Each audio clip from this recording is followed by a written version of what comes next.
just bear with me. All right. All right, guys. I am here today and interviewing Lord Vader, Dark Lord of the Sith. So, how you doing, Lord Vader? I'm doing well, thank you very much. How are you today? That's good. That's good. Glad to hear you're doing well. I'm doing okay myself. Been doing good despite allergies and being hot and stuff. But other than that, oh yeah, I know. So, today I wanted to interview you on your channel and how you started it all. And what things you have planned for the channel. Also, I want to talk about Star Wars in general, like what your feelings are on, what's going on with Star Wars now, and you know. So, I also wanted to talk about your fan film that you're planning and stuff like that. So, yeah. Sorry, I'm really Very well. okay. Well, there's no need to be nervous. You are a loyal soldier of the Empire, after all. Aw, thank you. So you may pose your questions. Can you repeat that?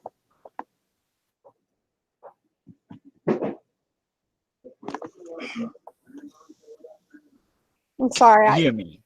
Yeah, I can hear you. There is sometimes where my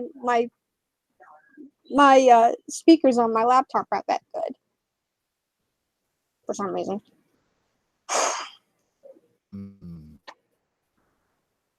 Hold on a minute. I got a better way. I'm sorry. It could be on my end. It's possible, but that's okay. That's understandable. I had a problem with that before. Okay. Just give me a second. All right. Maybe I might be able to hear you better this time. Because I got earphones in. So. All right. Give me one moment. I'm going to share the link to this live stream so more people can see this, hopefully. All right, cool. Thank you. Thank you very much. Oh, it's hot in here.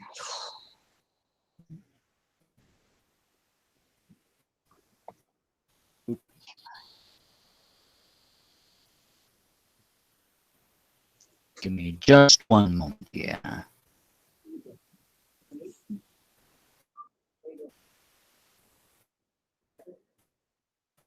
Very well. Okay, here we go.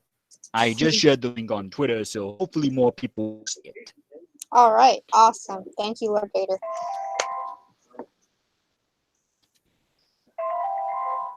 So, okay, the first question I wanted to ask you is, so when did you start your YouTube channel, and what inspired you? I mean, what inspired you to create your YouTube channel and review movies like you've been doing? Essentially, a little over a year and a half ago, Mm-hmm. it all began with the buyout of Star Wars and the abysmal failure of The Last Jedi. Oh my That goodness. film just made me so incredibly angry. I Did you force just felt like I had to release my anger upon that film. did you force choke somebody for it? I certainly wanted to, but fortunately for them, no one was around. That's good. Because they would have felt the wrath of Darth Vader.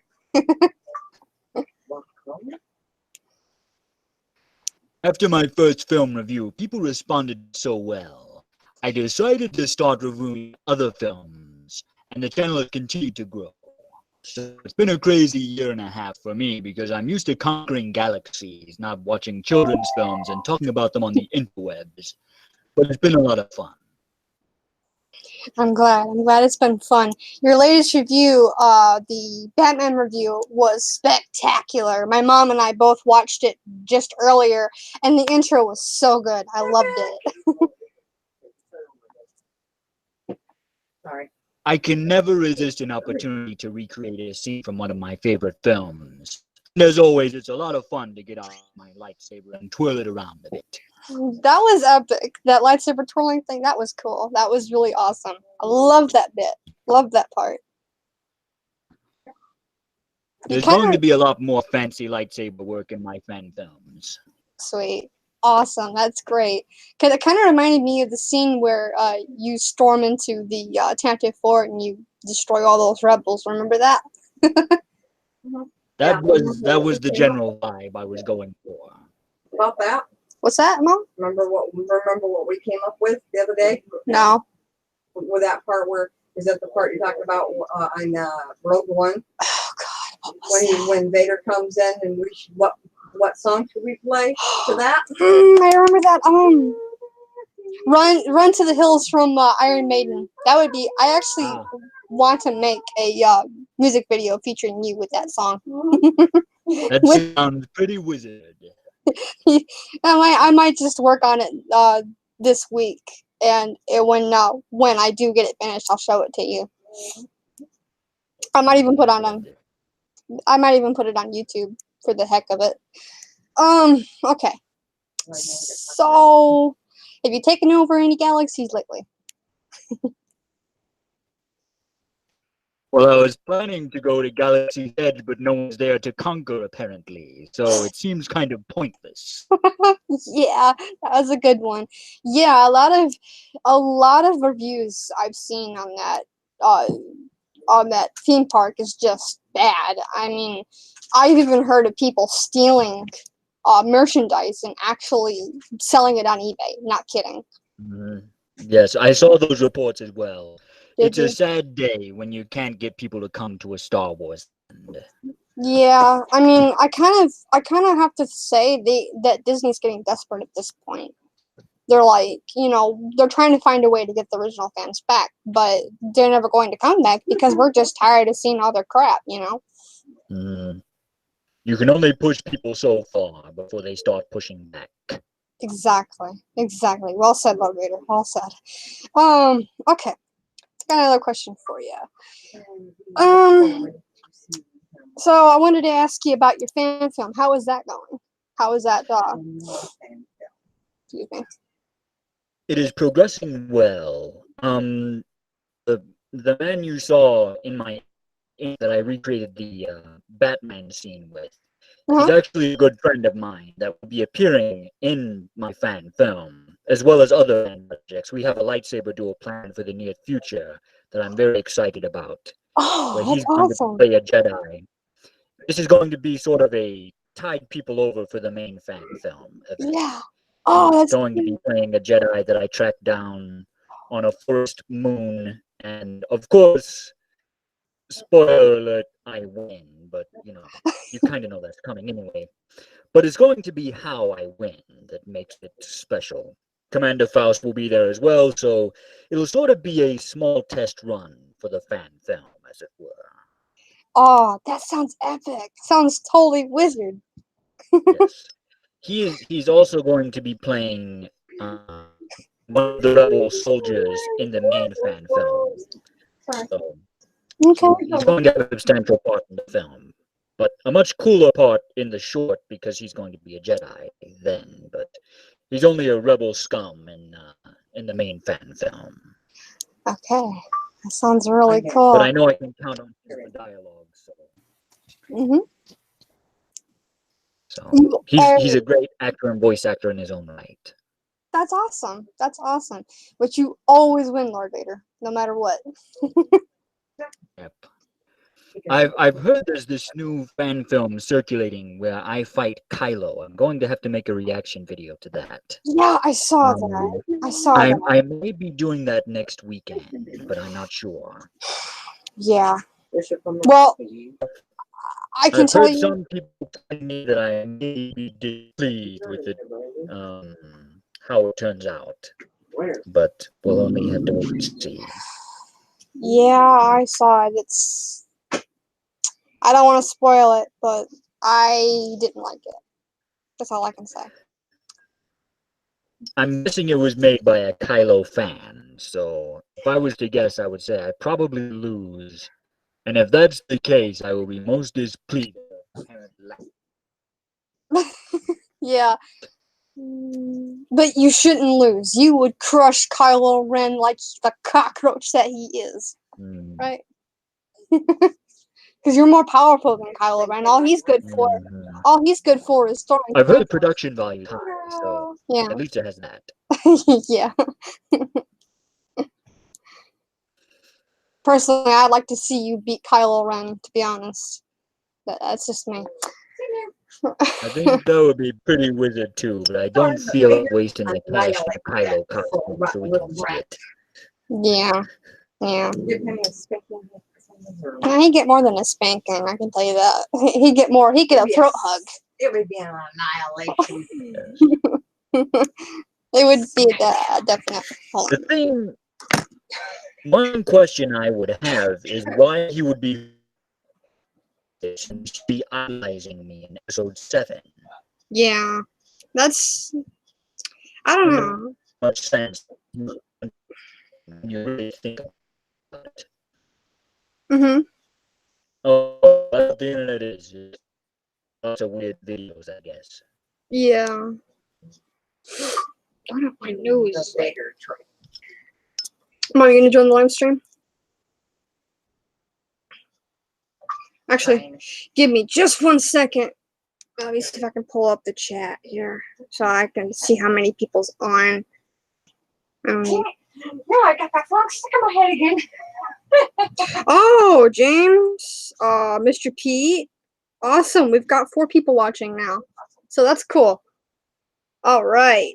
We are honored that you will join us. That is awesome. I love that line. Love that line. Sorry.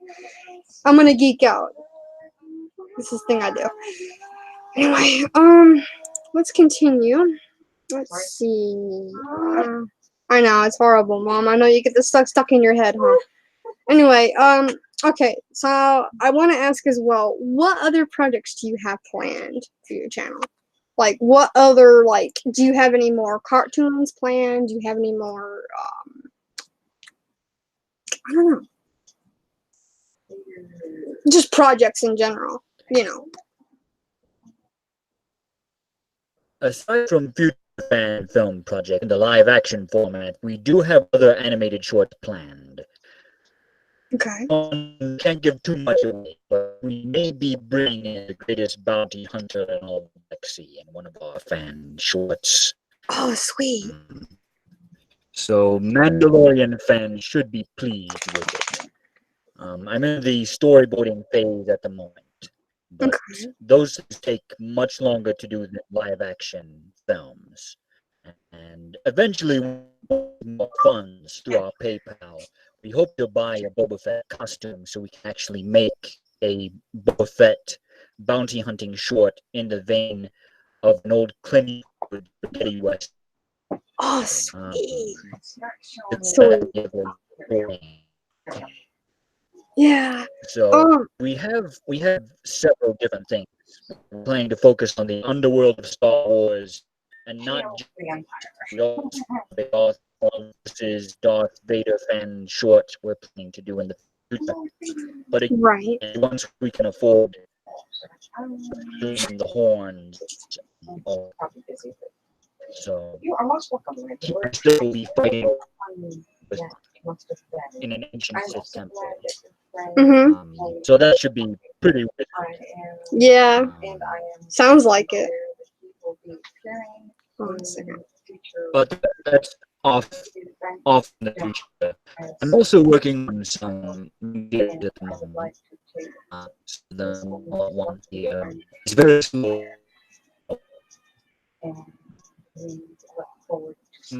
Stories is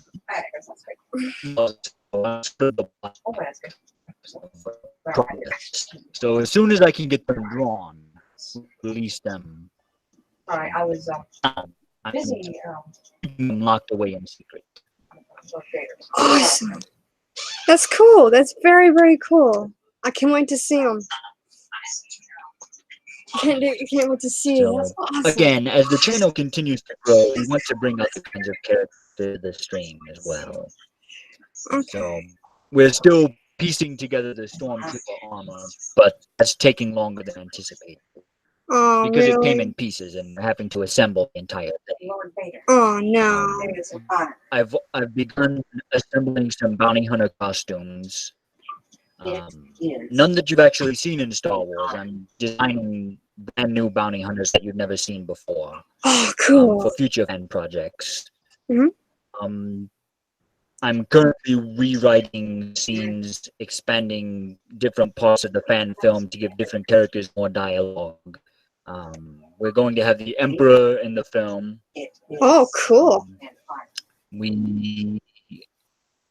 I am currently writing the themes for different characters. There you go. And that's the real challenge, is trying to write music that can stand up to John Williams' theme.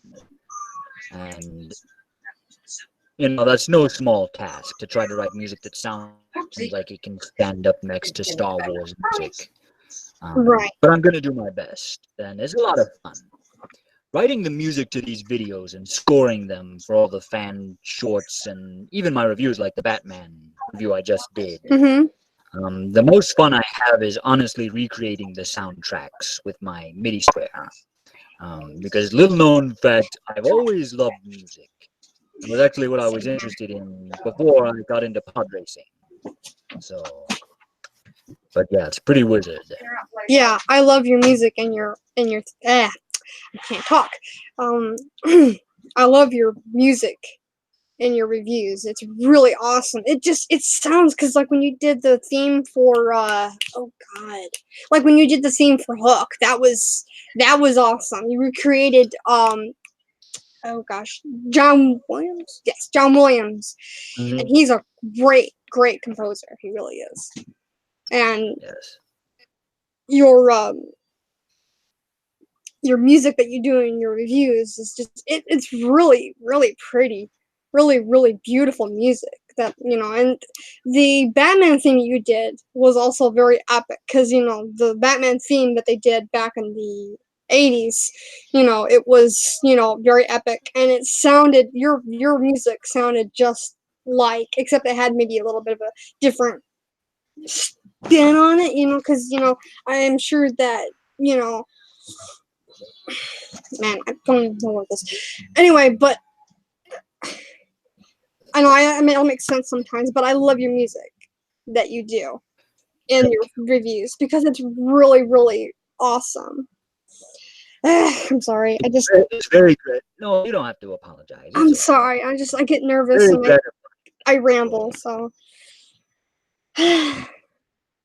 sorry about The differences you're hearing is the fact I'm purposely avoiding a note-for-note recreation to avoid copyright strikes. that. Right. That's kind Which of is what I why was I saying. record music myself, so Yeah. I don't use an actual soundtrack. So that way, it can sound familiar to the movie and bring back good Right. memories for people. And that's what I meant. Because I want people to feel happy when they watch these reviews. Yeah. And if I can bring back good memories, a lot of people really responded well to the Treasure Planet review I did. Yes, Treasure Planet. That was a large part of the music. Yes, that was awesome. I loved that review. You put so much dedication and time into that piece, that review that you did. And I have to be honest, I loved the movie, because I didn't see it till I was a little older. I didn't even know about it. I know that's kind of weird, because it's been out since like the 2000s, but I found it when I was real young. Not real young, sorry. I was about in my 20s, like early 20s, maybe You were in your teens. 20s. What are you talking about? Mom, I was like 20, 21, somewhere around 24, but I'm just saying. I found it when I was about that age. But I discovered it at that time. I was like, why didn't I find this when I was younger? Watched it, and I'm like, I fell in love with it. And your review made me love the movie even more after that. And I actually watched it several times after I saw it on your review. Yeah. You have not seen Mother! You have not seen that review yet. No, I've seen Lord Vader. What are you talking about? Okay. What are you talking about, Willis? No, of course I've seen Lord Vader's review. Okay, I've good. seen all Lord Vader's review. If you please and thank you very much. Okay. No, I love Lord Vader. So I'm gonna see every show that he puts on. We watch all of your But no, I'm videos. saying I haven't seen Treasure Planet. The movie's really good. Yeah. You gotta check it out. I talked about watching it, but I haven't done it yet. I've been busy gaming. I know. Sorry, I'm kind of a bit of a gaming bug. I gotta step out because I gotta get a little bit of East Lanusse going on here. Because right now I'm the old fresh rules. Okay. Yeah, but that review was awesome. So. I was actually surprised how much people responded to it because I felt like it was roughly relatively simple compared to other things I've done as far as how I put it together. But I don't know, maybe having that busted tooth, good luck for me. I don't know. Maybe I need to snap my teeth off more often. No, I don't think you'd want that again because that probably hurt. You know. It actually was quite difficult to speak during that review. I can imagine. I rewatched it the other day and I was surprised because you actually couldn't hear any change, and I was worried that my voice may sound a bit different because I was having a hard time speaking. It turned out pretty well. So yeah, I can imagine. Plus, I got a couple of corrections on that video, so that was a pretty good one for me. Yeah, I can imagine how much pain you were in with that tooth. Fortunately, it all came out completely easy. The dentist said it was a perfect extraction, so there weren't any complications. Right. And I'm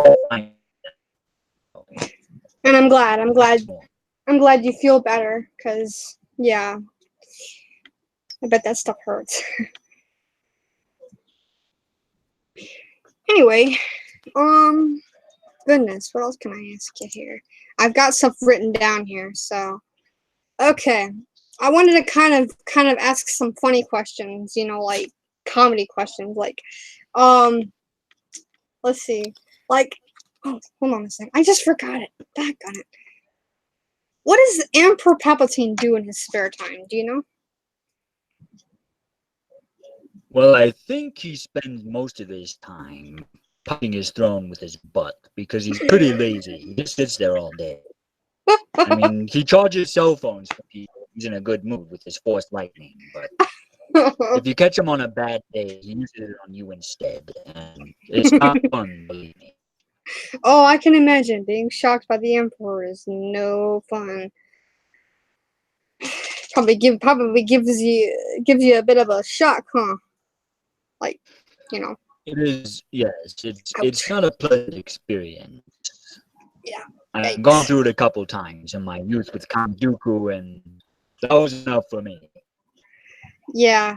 Then you got your arm chopped off by Count Dooku. But they built me stronger than I was before, so I'm not complaining. I got a wizard suit out of it, so yeah. There's a trade-off. What about Obi-Wan? I mean, has he been trying to I don't know, how do I word this here? Has Obi-Wan tried to like haunt you after you defeated him on the Death Star? He kind of bugs me every once in a while.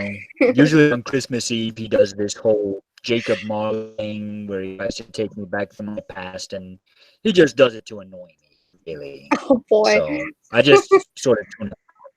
I bet he's annoying. Yes. He always pops in and says, "Hello there," like it's funny after like the 5,000th time. So I just turn up some metal really loud because he always hated that kind of music.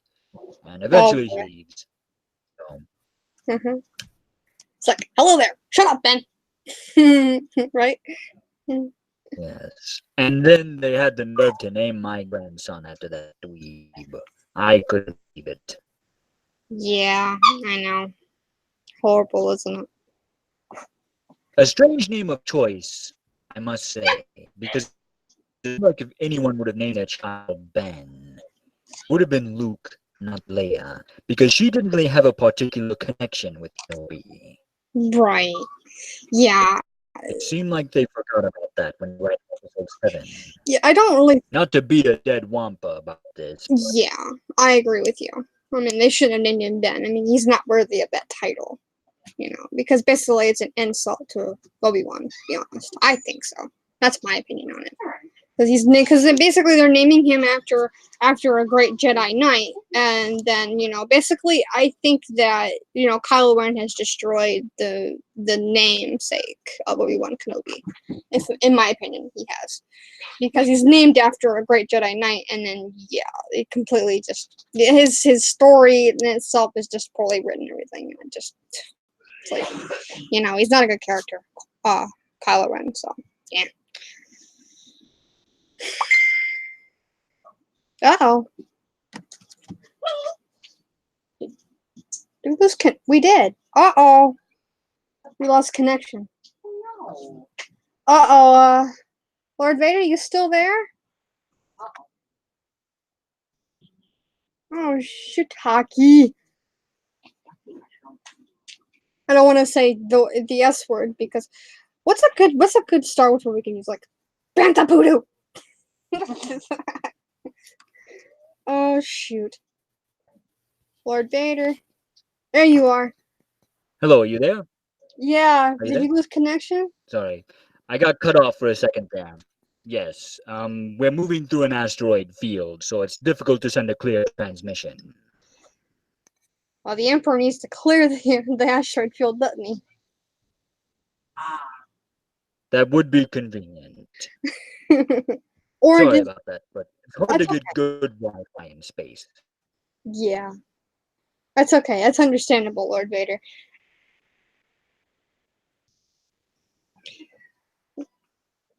So, let's see. Guys, what were we talking about again? Crap. Oh, we were talking about that embarrassment, Ben. Yeah, I'm sorry. I lost train of thought because, you lost connection. Like, I tried to get my mind back on track. So, hey, Mom. Alyssa's falling asleep again with the lid of her laptop open. Can you hold on for a minute, Lord Vader, and let me shut? Well, can you do it, Mama? I'll do it. Okay. Yeah, my little sister was able to get a MSI gaming laptop, which I'm kind of jealous of. No, just kidding. But she got an MSI and she fell asleep with it, and we kind of want to shut the lid so it doesn't get ruined or anything. But let's get back on to what we were talking about. So let's move on from Kylo Ren the Embarrassment, as we call him. Or my mom likes to call him Gay Ben. That's just the name she came up with for him. I don't know, Mom's good at naming. I usually call him Emo Ren because he's such a little whiny. That's a good name. Emo Ren. That's a good name. I have a better name for him, but I'm not allowed to I wouldn't say it right on stream, Mom, because I'm this I'm is rated PG. now. I know. I know. I'm being behaved for once. Good. For once. You're lucky. Yeah, I might as well consider you the Empress. Exactly. Or Lady Dova, as Lord Vader likes to call you. And thank you so much for naming me. I actually enjoyed that. I'm You're most welcome. naming myself that. He says you're most welcome. Okay, I'm glad you heard my mom, because I'm trying to keep this microphone up here and it keeps falling down. Okay, let me see. Okay. Another question. Are there going to be any new characters added to your reviews? Like, what plans do you have for new characters? Eventually, we're hoping to add our Stormtrooper TK255 once he gets his armor put together. Cool. You'll remember him as Hello Guido, our parody of Hello Guido. But this time he'll be in his full Stormtrooper armor. Cool. All right. We may have the Arbiter from time to time, Awesome. but he is kind of creepy, so Yeah, he doesn't. it'll just depend on what we're reviewing. I think he's really cool, to be honest. So, yeah. He may show up again for like a Guillermo del Toro film review or something, because he seems kind of fitting with that. Yeah, that's awesome. The Heck Boy movies, as we'll probably have to call them, since it is a family channel. Yeah. But Yeah. the original ones, good one. Yeah. Again, like I said, we're hoping to add Boba Fett to the cast once we can afford his armor, Oh, sweet. because he's, his services don't come cheap. Right. Unfortunately, no. The and armor doesn't come. as I conclude my other bounty hunters, they will show up as well. Oh, sweet. All right. Cool. Very Other cool. aliens, bounty hunters, will have the Emperor on special occasions from time to time in the future. But we're still a ways off with that because we're still raising funds. So Right. every donation helps, even if people can only give $1. As I've said before, my videos range anywhere from 100 to 250 views per week, Right. roughly in that range. So even if everyone just gave $1, that would go a long way for saving up for these costumes, since Yeah. usually you can't get a costume for under 800.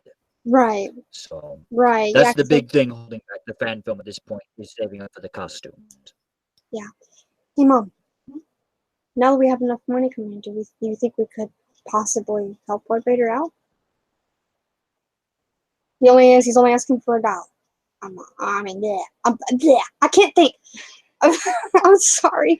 A dollar, was it $1 each video, or Pretty much. It's okay, like $1 each video. just any amount can help. Okay.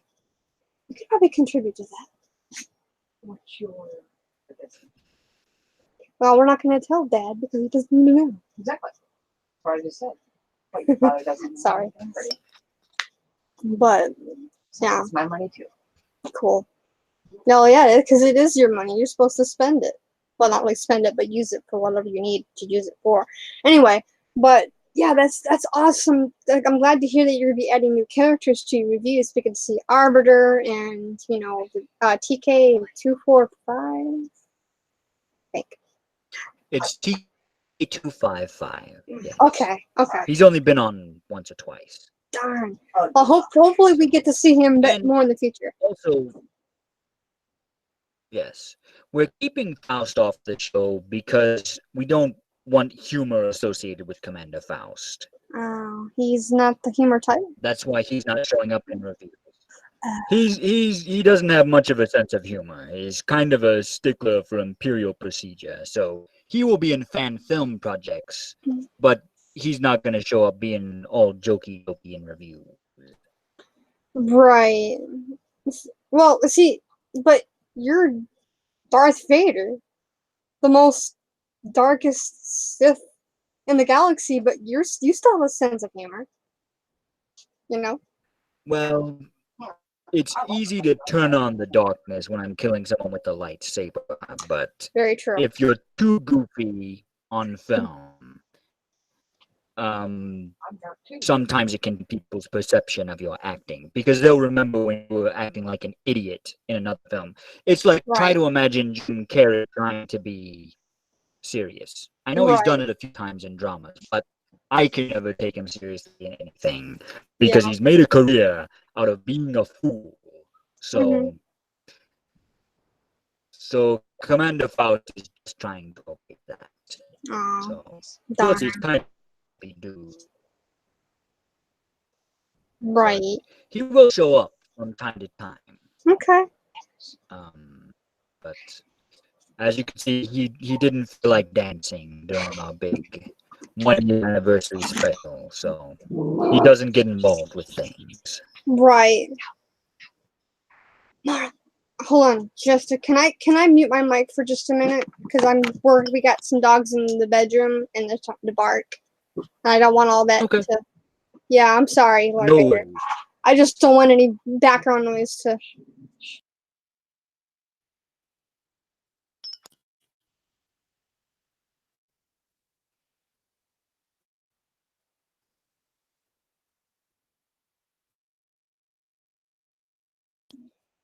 Phew, okay. Sorry about that. One of my brothers. No worries, my friend. Thank you for understanding, Lord Vader. One of my brothers is sleepwalking, so yeah, he sleepwalks, and yeah, it's not scary or anything. It's just kind of weird. Anyway, Oh, do you know if the Emperor sleepwalks?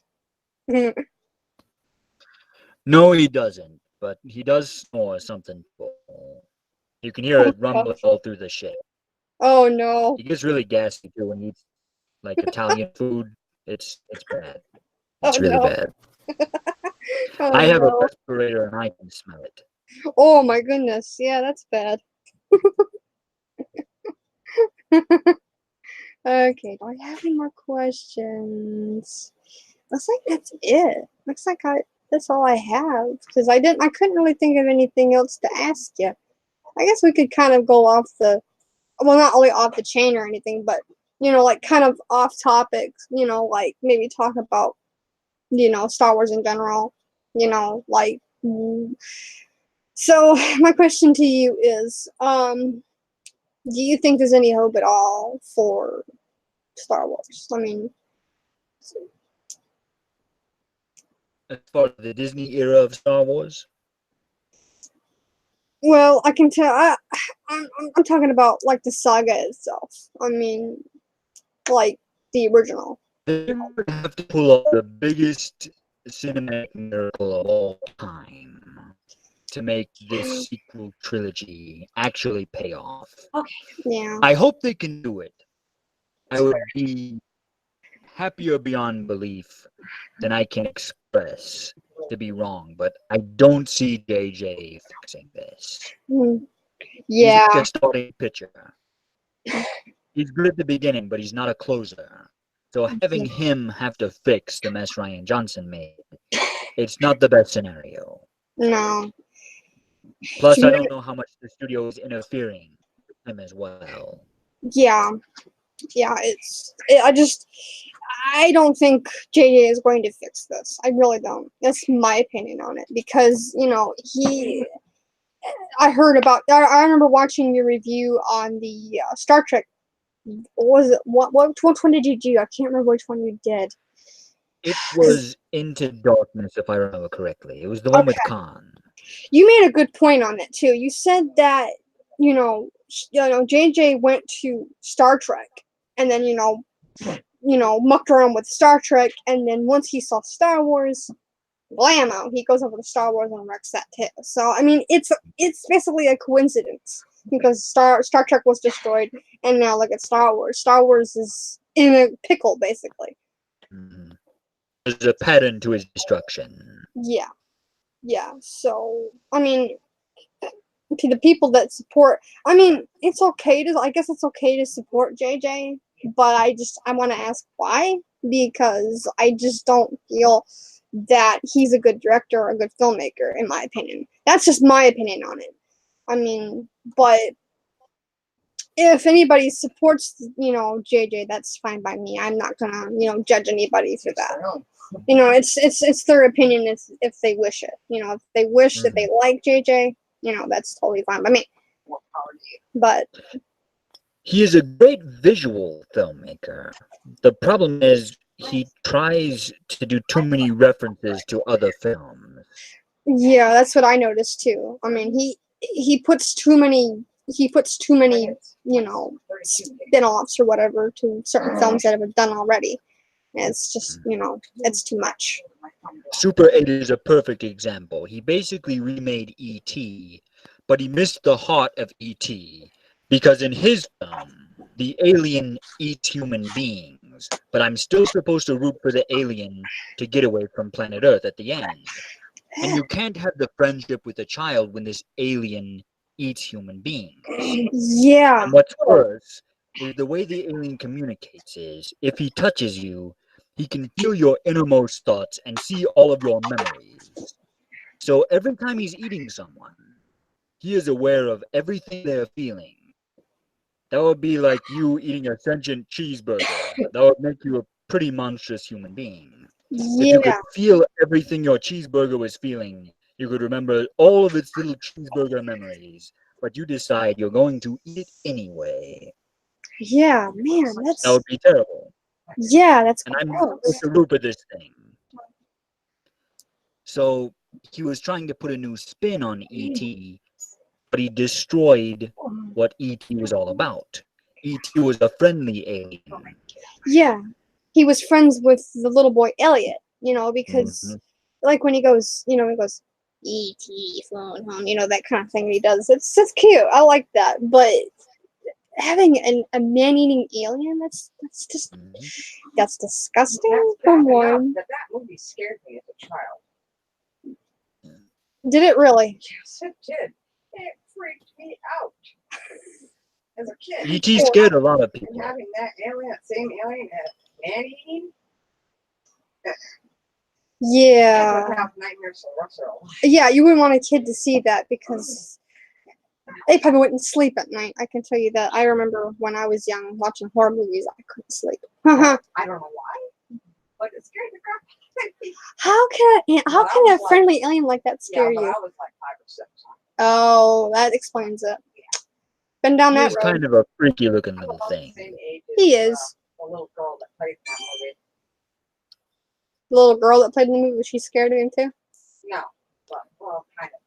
But I was just saying that I'm about the same age as the actress that played in that movie. Oh, okay, I got you. I don't Okay. remember her name. Oh, you don't remember her name? Yeah. Drew Okay. Barrymore. Drew Barrymore? Yeah, thank you. Drew Fun fact, she actually thought the puppet was a real alien. So she was sad when she thought he was dying. And the Oh. producers had to tell her it's okay, but only after they got footage of her crying because she thought he was dying for real. Aw. Poor thing. Aw. Yeah, A.T. was a good movie though. I mean, I have to give it, credibility. But what you just mentioned, what J.J. Abrams wanted to do is like, creepy. Yeah. I mean, what is he trying to do? Go ahead. He couldn't decide whether he wanted to make E.T. or a monster movie is what it gets down to. Because he gets all these ideas. It seems sort of an excitable a chance to make a movie. So he wants to make every movie he wanted to make. Every time he makes the movie. So he tries to cram as much as he can in each film. All the other films that he's like growing up. So every movie will steal a little bit from Steven Spielberg, a little bit from George Lucas, a little. Then he gets a jumbled mess. Yeah, it sounds stolen like that. elements from superior directors' films. He tries to rearrange them into something new, but it's never as good as what he's copying off of. Seems like a very nice guy. I feel like I could be friends with him. I know I talk about crap about him on the channel, but he does Yeah. seem like he's a nice guy, but I don't see him fixing the wars. And I Right. think we have some producer hands telling him what to do as well. Because he Right. seemed like he didn't like Ryan Johnson did for Yeah. Last Jedi. I mean, Which gives me one element of hope. yeah. A lot of people were saying that. I mean, I get that. I do. Because I get that, hold on a second. Let me see if I can unplug something. I get that, if, he was being controlled by, Kathleen Kennedy, that explains it. But, I think that a director should have their own opinions and they should be able to do whatever they wish. But, if he's working for Kathleen Kennedy, then that's a different story, I guess. I don't know. Yeah, you have to follow the marching orders of the people who sign your paychecks, unfortunately. Yeah. Oh, shoot. Now, I suppose the one danger of talking so much crap about other people and I think I just lost him again. Uh-oh. Yep, I did. Okay. Dang it. Must be another asteroid field again. I wonder if his Star Destroyer is in another asteroid field. Yeah, I would imagine so. Banta Poodoo.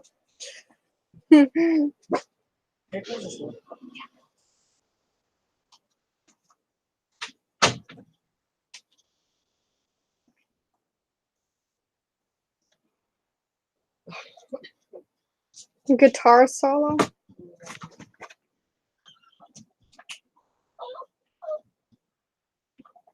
Spoiler alert. Yes, I know. Must be. Hold on a second, guys.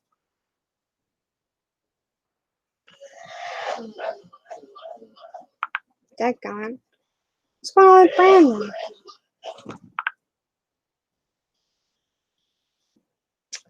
Dang it. Boy. It seems Lord Vader's having trouble with his internet again, I guess.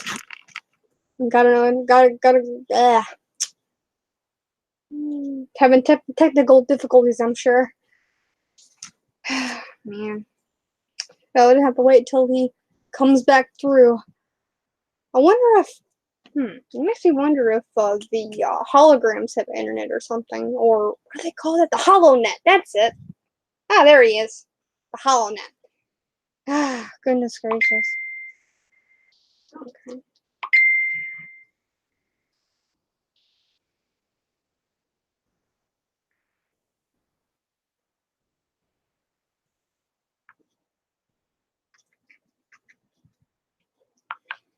Ah, goodness.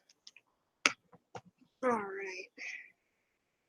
Okay, he's back in. But I'm sure the asteroid field is giving him hard times. Stupid asteroid field! Right? Curse you, asteroid field! Being a major pain in the butt. What's that? Are we back again? Yes, I can hear you now. Okay. We're back again. Bantapudu. Sorry about that. That's okay, Lord Vader. We understand your technical issues. We've been through it before, I think so. my kitten may be playing with the Wi-Fi cables or something. Oh boy. The Emperor needs to consider in replacing you guys' HoloNet or something. I think it's It's from the Clone Wars era, so it's, it's got some wear and tear. right. Yeah, that was probably years ago, the Clone Wars. So. Okay. But what were we talking about? The I got kind of thrown off because I was trying to get the signal back. That's okay. Yeah, that's okay. We were talking about E.T. and James. Yeah. Oh yes. I almost said James Earl JJ. Jones. Why did I say that? Sorry, I get names mixed up. Oh yes, that's what I was saying. I was saying the danger, I suppose, with how much I sort of lay into filmmakers for, the crappy movies is, I suppose I'm painting a target on my own head for when I start releasing my own fan films, because the pudding and other people will be able to dissect my films as I have dissected others. So Right. hopefully people will like what I produce. But I can definitely understand the tendency to try to recreate what you love. And Exactly. in that way, I can understand where JJ is coming from. I just wish he tried to inject a little bit more originality in his ideas. Yeah. Same here. I mean, I wish he was a little bit more sincere with the movies he makes, because I mean, if he wants to do references, he should do them a lot better than, what he's been doing, instead of, kind of making them off the wall, so to speak. Because, Like those weird snotball aliens he had rolling down the hallway in The Force Awakens because he wanted to do his Indiana Jones reference inside of Star Wars. Star that's Wars cool. isn't the place for putting Indiana Jones references. Star Mm-hmm. Wars is its own. I mean, I know they had 3PO and R2 in the Well of Souls, but if you're making a Star Wars film, you shouldn't design a ridiculous bullshit alien. Right. It just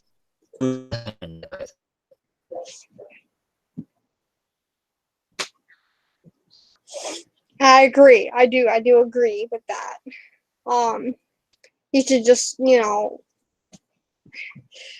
wonder if he's ever tried to take any advice from any other directors. Like, for example, like George Lucas, or gosh, what are some good directors out there? Guillermo del Toro or He idolizes Steven Spielberg. That's very clear in all of his films because That's he really cool. copies Spielberg's visual style. That's cool. They Spielberg. say George Lucas came to the set for everything to try to fix things, but I don't know if that's just a story to try to get fans back on board. Yeah, I've heard that too, but I don't want to believe it because, like you said, it's probably to get fans back. Because people hear about George Lucas are going to be spawning back like George Lucas, where? So I mean, that's probably what they're trying to do. But who knows? It could have been. He could have appeared, on the set. Who knows? But we don't have He physical proof visited of the that. set of Solo. He visited the set for Solo, and the movie was crap. Oh wow, he did. That doesn't mean anything is going to be good in a movie. A lot of times it seems like a clickbait article gesture to try to say, like, hey fans, we got George back. Come pay to see the movie. Yeah, really. But Yeah, really, they're just going to do whatever they want to do. yeah.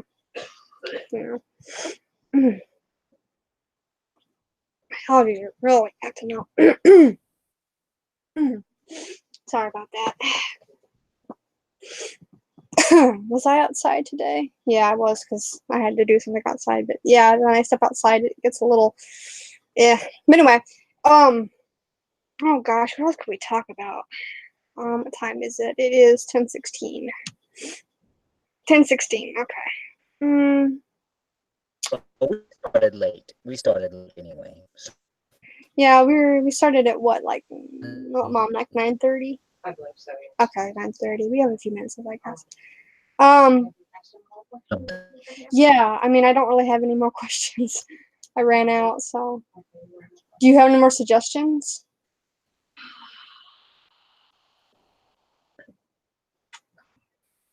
You would have to put me on the spot, wouldn't you?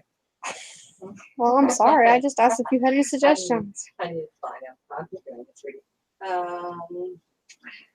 Well, you asked. Well, how about we tell Lord Vader in person how much we love this channel? I mean, we have to put you on the spot, Lord Vader, because this is truly, Well, unfortunately, we don't have that much time, but we do have enough time to at least tell him, someone about how much we absolutely love his channel, and we are, yeah. We are worms. We are worthless worms. We idolize you.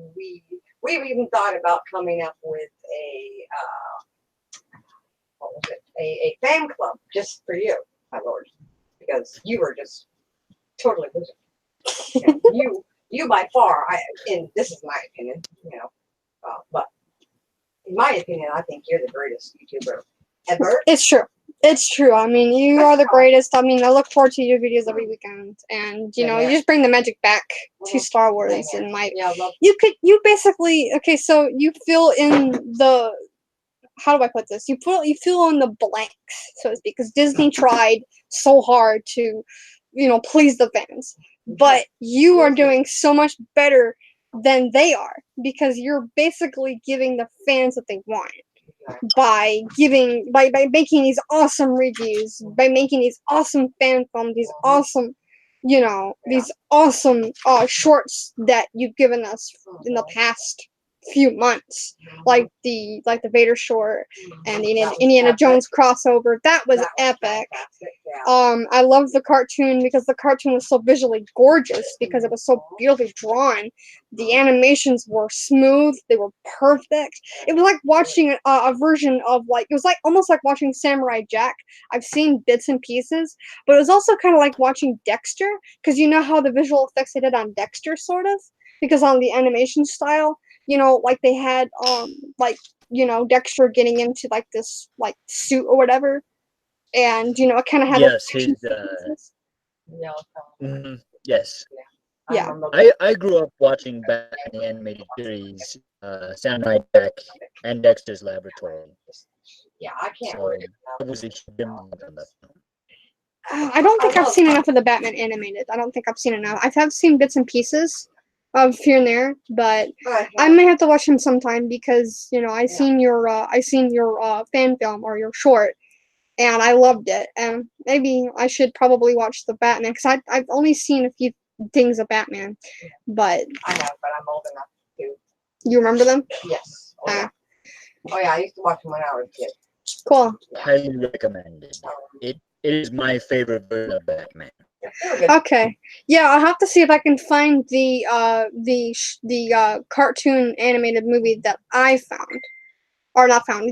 I'm sorry. You mentioned. I can't. Sorry, I had Yes. someone text me. The Mask of Defense Santa. And Okay, well, I'll definitely watch it tonight then. Oh man. Yeah, my mom has to slip out because my dad needs her. Anyway. yeah, the Emperor who thinks he's Emperor, who is not Emperor. Dad's not Emperor, no. He's a foot soldier. What if okay, so what would happen if the Emperor knew that my dad was trying to take over as Emperor? Oh, he'd probably be vaporized, wouldn't he? Does your father have force abilities? My dad? Because if he doesn't, unfortunately, it wouldn't be much of a fight.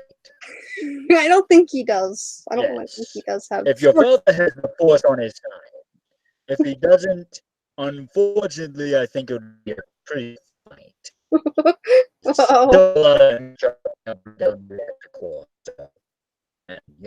I'm me. I'm the chosen one. So yeah. Yep.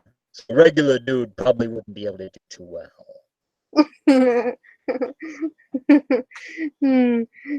Oh gosh. Nothing against your dad, but regular people in space magic never ends for the regular people. Right. Yeah. My mom, she has force powers though. So she considers herself the empress of the house. That's her.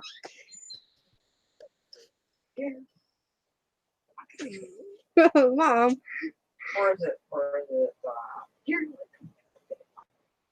Mom. Also, oh gosh, what else I want to talk about here? Let's reflect on the recent reviews that you've done. Just for a little bit. You guys need to check these out. Those of you who have not seen Lord Vader's videos, please watch them because they are awesome, and also subscribe to Lord Vader, please. I'm begging you. I've shared your videos to my page, but for some reason they like them, but they don't watch them. It's like, please watch them because they're awesome.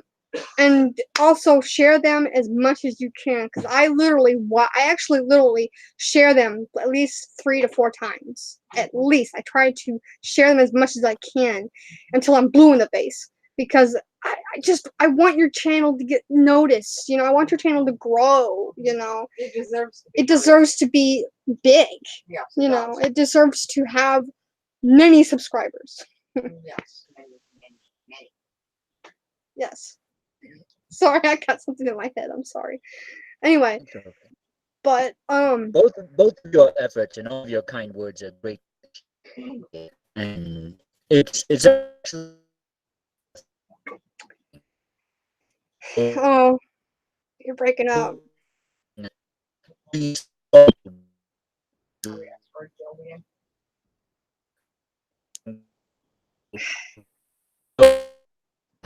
Dang it.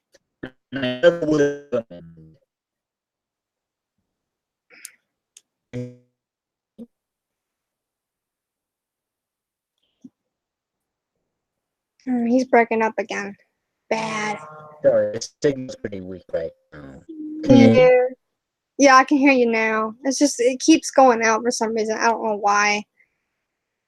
But I caught most of what you said. You said that you're grateful for people saying good things about your channel and stuff like that. And I'm glad that you're much more vocal than any YouTuber that I really met or heard of, because a lot of YouTubers don't really, they don't really, how do I put this? They don't really recognize their subscribers for the deeds that they've done. I know Markiplier does that somewhat. I guess he thanks his subscribers, but not as much as he should. Not very many YouTubers actually give a shout out to their No, supporters. and Lord Vader, does that more than anybody. Any YouTuber that I've, any YouTuber or, and it's really grateful to, it's really grateful to me that you thank me along with other fans of your channel, because it's great to know that you are glad to know that we love your videos, because we look forward to them every single weekend. And he does all the content basically for us, which is really and you see, the thing is difference between him and Disney. Disney does it for themselves, but Lord Vader, you do it for the fans. So he just got off again. Well, he didn't get off, he was kicked off. He was kicked out again. But I mean, Dadgummit. I hope Lord Vader caught that, because I'm really truly grateful for grr.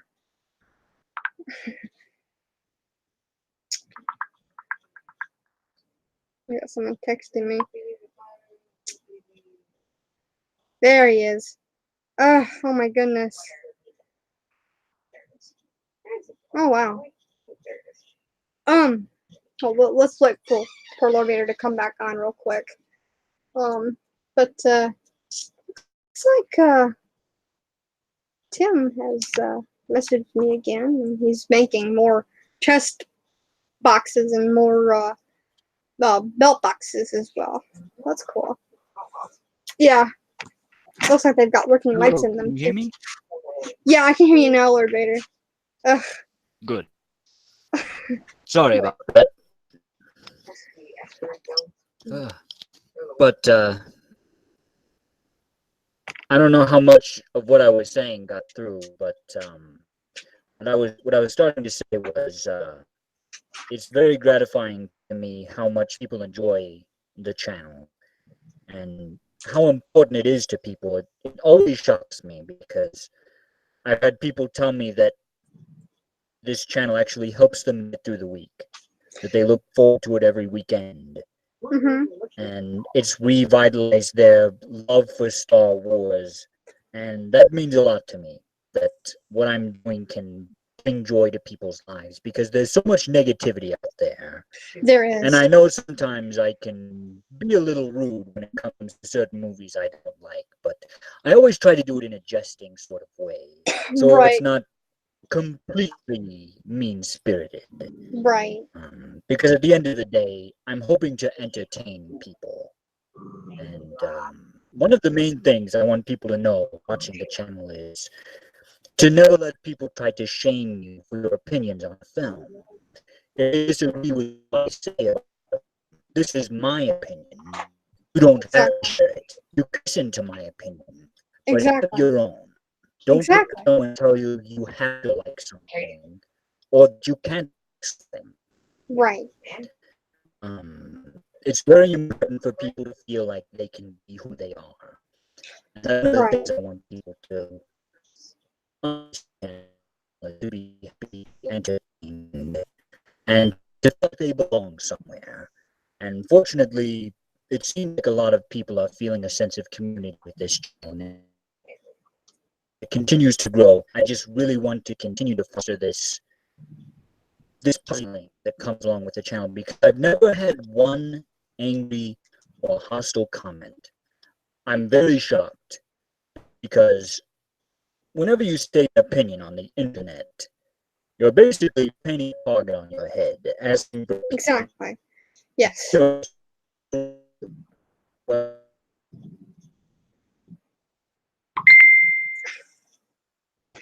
Damn, stop messing me right now, please. He's Lord Vader. Acted like this in real life. Right.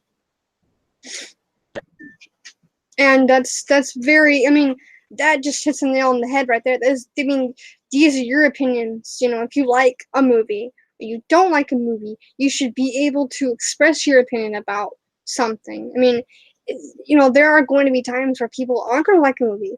There are times where people are going to like something, and you can't just criticize that person, for liking a certain movie. Of course, with The Last Jedi, if someone likes that movie, you're going to ask them why, of course, but you're not going to question their opinion.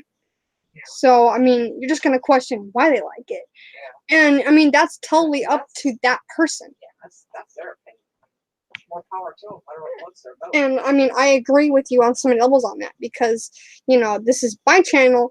I'll say whatever I want to say. If you don't like it, then you can take a hike, basically. That's your opinion. That's just my opinion, and I like how you said that this is your channel because it is, and I mean it's kind of like almost like inviting somebody to a party and they want to spill their negativity, then they need to leave, Yeah, but exactly. Yeah. If you don't so like the content that's being put out, then don't watch it. exactly, Go just somewhere ignore else. it, just ignore their content, and then everything will be fine. And go on your merry way. Your life isn't gonna end. Exactly. So The party continues. yeah. So um.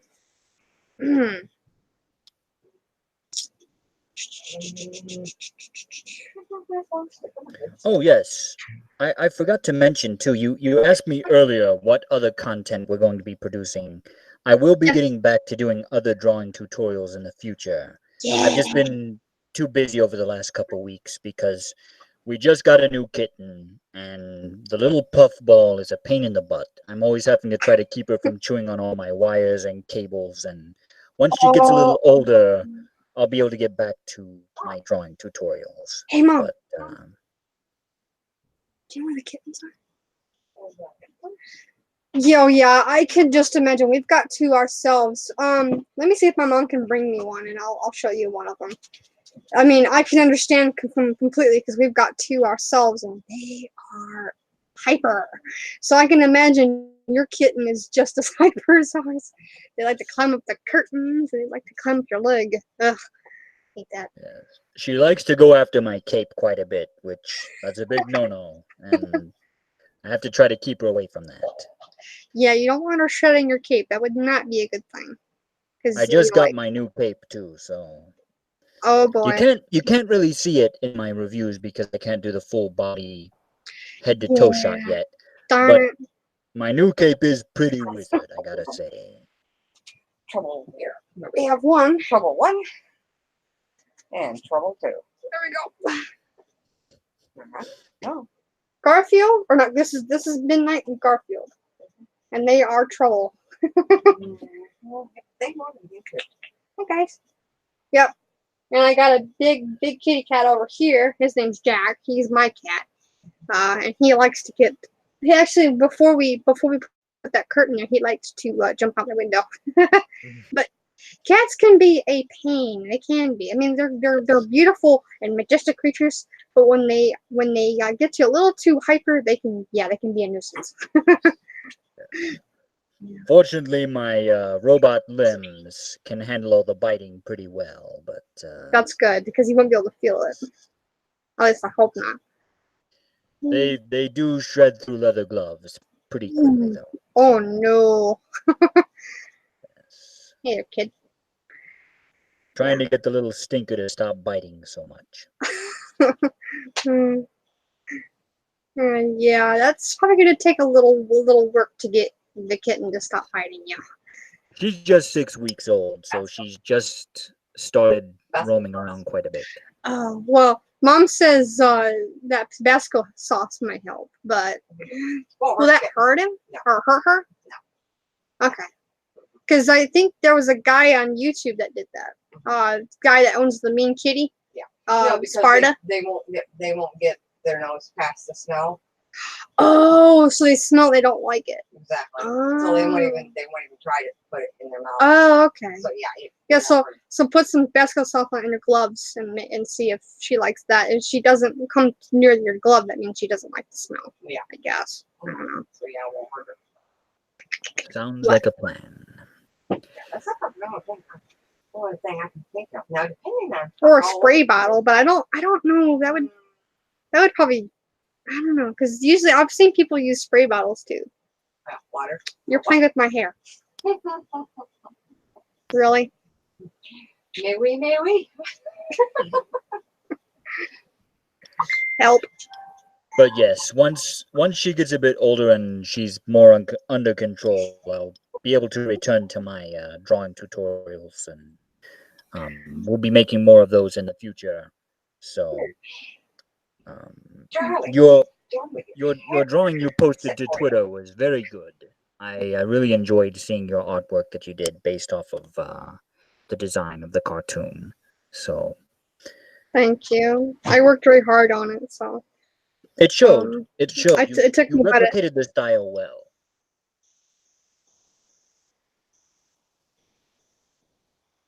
Ah. Guys, stop sending me messages. Can you give me a moment? Vader, are you still there? Yes. Yes. Okay. You were breaking up there again. Stupid asteroids. I caught a little bit what you said though, but thank you for those kind words. I worked very hard on it, and you know, I followed the posts that you posted on Twitter, and I also followed the video as well, but I drew it with, oh gosh, where did I put that at? I misplaced things. Give me a second. Where did I put that tablet at? Oh, your micro tablet? Yeah, I just seen it earlier. let me today. guess. Jack knocked it off. Probably. My cat, this big lug over here. He's about 6 years old. Jack, that's my No, brain. he's actually older than that, honey. He's what? He's older than He's that. 6 years old. No, honey, he's older than Oh that. my god, this is About him. 8. That's Jack. He's huge. He's not fat. He's just a big cat. But anyway, he probably knocked it over. He's good at that. But I drew it with a Wacom tablet. And I used a program called Paint Tool Sci. I think I just got cat hair in my nose. Whoops. But it was a challenge drawing your version of yourself, because it was a new version I'd never drawn before. And I have to say that your drawing of yourself in that style is better than what the animators did with Vader in oh god, in as you and Rebels, because I thought that your structure in Rebels was not the structure. The shoulder structure was a bit thin. Not to mention, the helmet was a little bit thin too, because it's like that doesn't look like Darth Vader to me. I mean, because it's kind of thin and Yes. They have a strange tendency to go back to early production art by Ralph McQuarrie for the stormtroopers, the vehicles, and myself on Rebels. So the designs are slightly off from the movies because they're following early pre-production art instead of reproducing what we've established in the films, which is a bad idea in my opinion. right. I also noticed how they made me look kind of like an anorexic, bug-eyed version of myself in Rebels. Yeah, that's what I I felt. didn't really like it, honestly. Yeah. I didn't like it. Oh, there it is. It's all the way over here. Give me a second. I can probably keep this earphone, man. Let me see if I can grab it.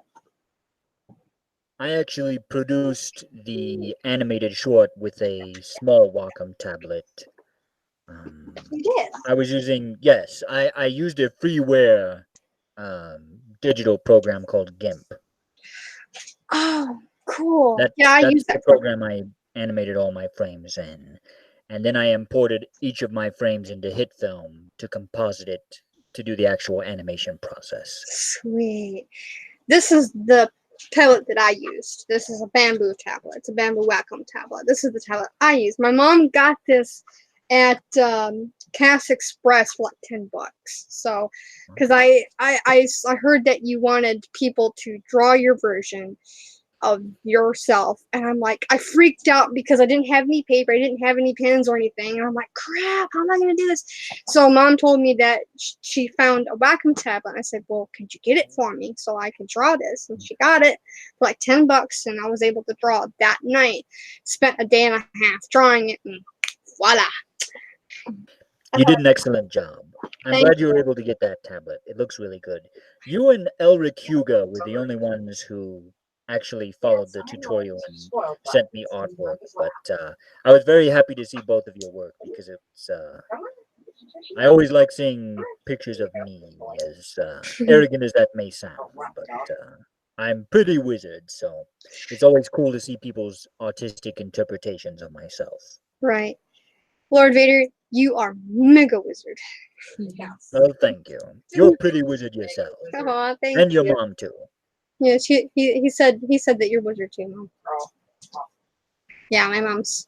Why don't you come on the stream, Mom, instead of playing The Sims 4? I am on the stream. It's just unfortunately your thing is. Oh, my mic will pick it up. Well, yeah, the mic will pick it up, and plus not to mention you're a little behind. Oh crap. And seeing as I'm in the same room as you, I get it live, but unfortunately, I can't hear Vader. Unfortunately. Oh. Yeah, Shiitake. Yeah. I also wanted to ask you, do you have any advice for? Well, what I'm asking is, what kind of? How do I ask this? I need a good mic to use for, because we have a lot of background noise in the house sometimes when everybody's awake, and I can't usually do voice work or videos because my brother, he plays Black Ops 4, and there's a lot of gun shooting, there's a lot of gun noises, and I have dogs that are barking constantly. Is there any microphones out there that have like a noise canceling or something? Because I can't. I got this thing here, and it doesn't really do much. It just, it's a piece of crap. Yeah, pretty much. I know one of the things that I used to do to try to filter some background noise off of my microphone back when I was younger doing my music and everything is if you can arrange your microphone where you have your back to the wall and you have a pillow behind your head, and then you put another pillow in front of your microphone, like separating. I'm trying to figure out how to describe this. Basically, you're up against the wall with the pillow by your head. Your microphone is right up to where you are, and then you put a pillow behind the microphone, shielding it from the doorway where the other sound would be coming into your room. You basically create a barrier that sort of deadens some of the sound. Now, if you're on screen, that'll make your video look a little bit wonky, but if you're just recording audio, that'll help you get a bit more of a clean audio track. Right. Okay. I may try that sometime. Just to see, if I can get as much, background noise lessened as possible. They're kind of pricey, but you can get these noise canceling socks that can go over microphones. You'll see them on news. You'll see them on news microphones and on the boom mics for films. Yep, I've seen those. Those kind of fuzzy socks that go over the microphones. Yeah. They're kind of pricey though, but you may be able to find a tutorial on YouTube for how to jimmy rig one a bit cheaper. Kaden. Right. Okay, I'll have to look and see if there are any YouTube videos that I can look for that'll possibly do that. Yes. That way I don't have as. Go ahead. Yes, I wish I had better advice, but I'm on the night shift, so fortunately for me, when I'm recording all of my videos, it's dead silent because it's nighttime. So I don't really have the problem with outside noises anymore that I used to have. That's good.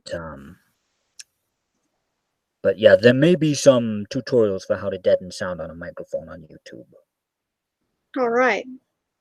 Cool. I will definitely take that advice. I'll take any advice that anyone gives me, and this is how I am. So, thank you for the advice. You're I welcome. appreciate it.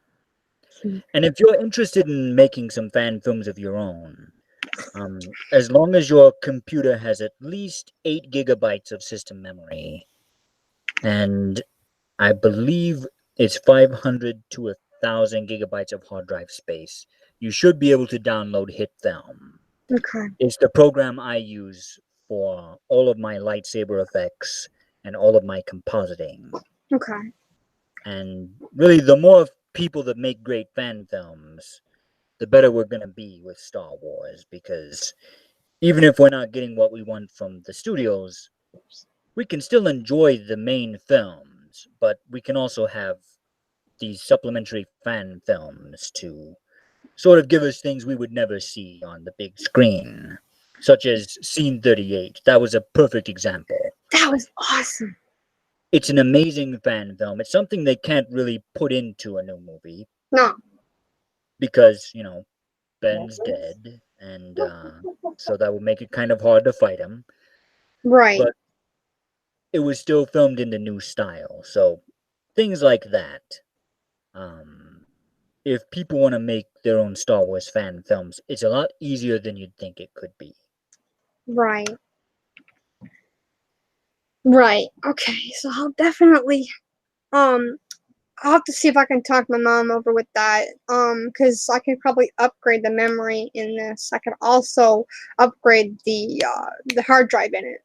Because you can't upgrade a video card or like a CPU, but you can upgrade the memory in the hard drive in this. Because laptops are kind of wonky. You can't, unless you wanted to unsolder or unseat it from the laptop, which would probably ruin it.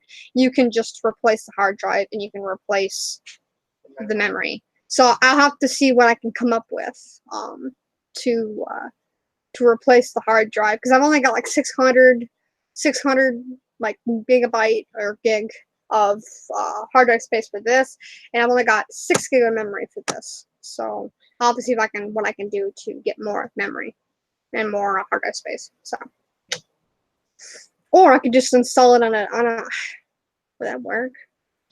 I can't install it on my external hard drive, but I could probably find a solid state drive or maybe even an SD card to run it off of. But I don't know. We'll have to see. Depends on how big it is. Honey. Oh, okay. You put it on a pen drive. A pen drive? Depends on what it is. And how big Could possibly run it off that too, but you need at least 8 gig of memory to run it. Vader says. What's this? Honey? It's called HitFilm. Oh, It's a program that Lord Vader uses for his videos. It's a completely free software too, so He says it's completely free, so you don't have to pay for anything, I don't think. you can buy a paid That version, was my but things I like to do with my Skyrim. Okay, so you can you can buy a paid version. Listen, I can't talk today. But yeah, but he said it's completely free. You could probably use it because you've got enough. Lucky brat. I'm gonna have 6 gigs soon. Later on. You've got 8. I've got 8. I'm gonna get 16. Yeah, I know. Lucky. Oh, and not to mention, I also have a EVGA GeForce. Mom, seriously, do you have to rub it in my I'll face? rub it in. Anyway, but yeah, I'll have to see I'm probably not gonna talk over with my dad because he's a pain in my butt. Well, I bet you're Lord Vader, you're not a pain in Luke's butt because you're a good dad, right? To Luke. yeah, I give him a hand every now and then when he needs some extra training with his lightsaber. Good. Well, my dad's good, but he can be a grump sometimes. So. Let's put it this way. I'm better with kids these days than I was with the younglings. So that's progress. That is good. I'm glad you're getting better with children. That's good.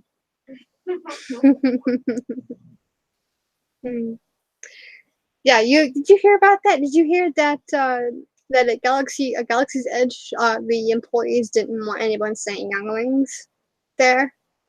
Did you hear about that? That is ridiculous. Yeah. Why Tell don't me they use about the term younglings? What's the problem with that?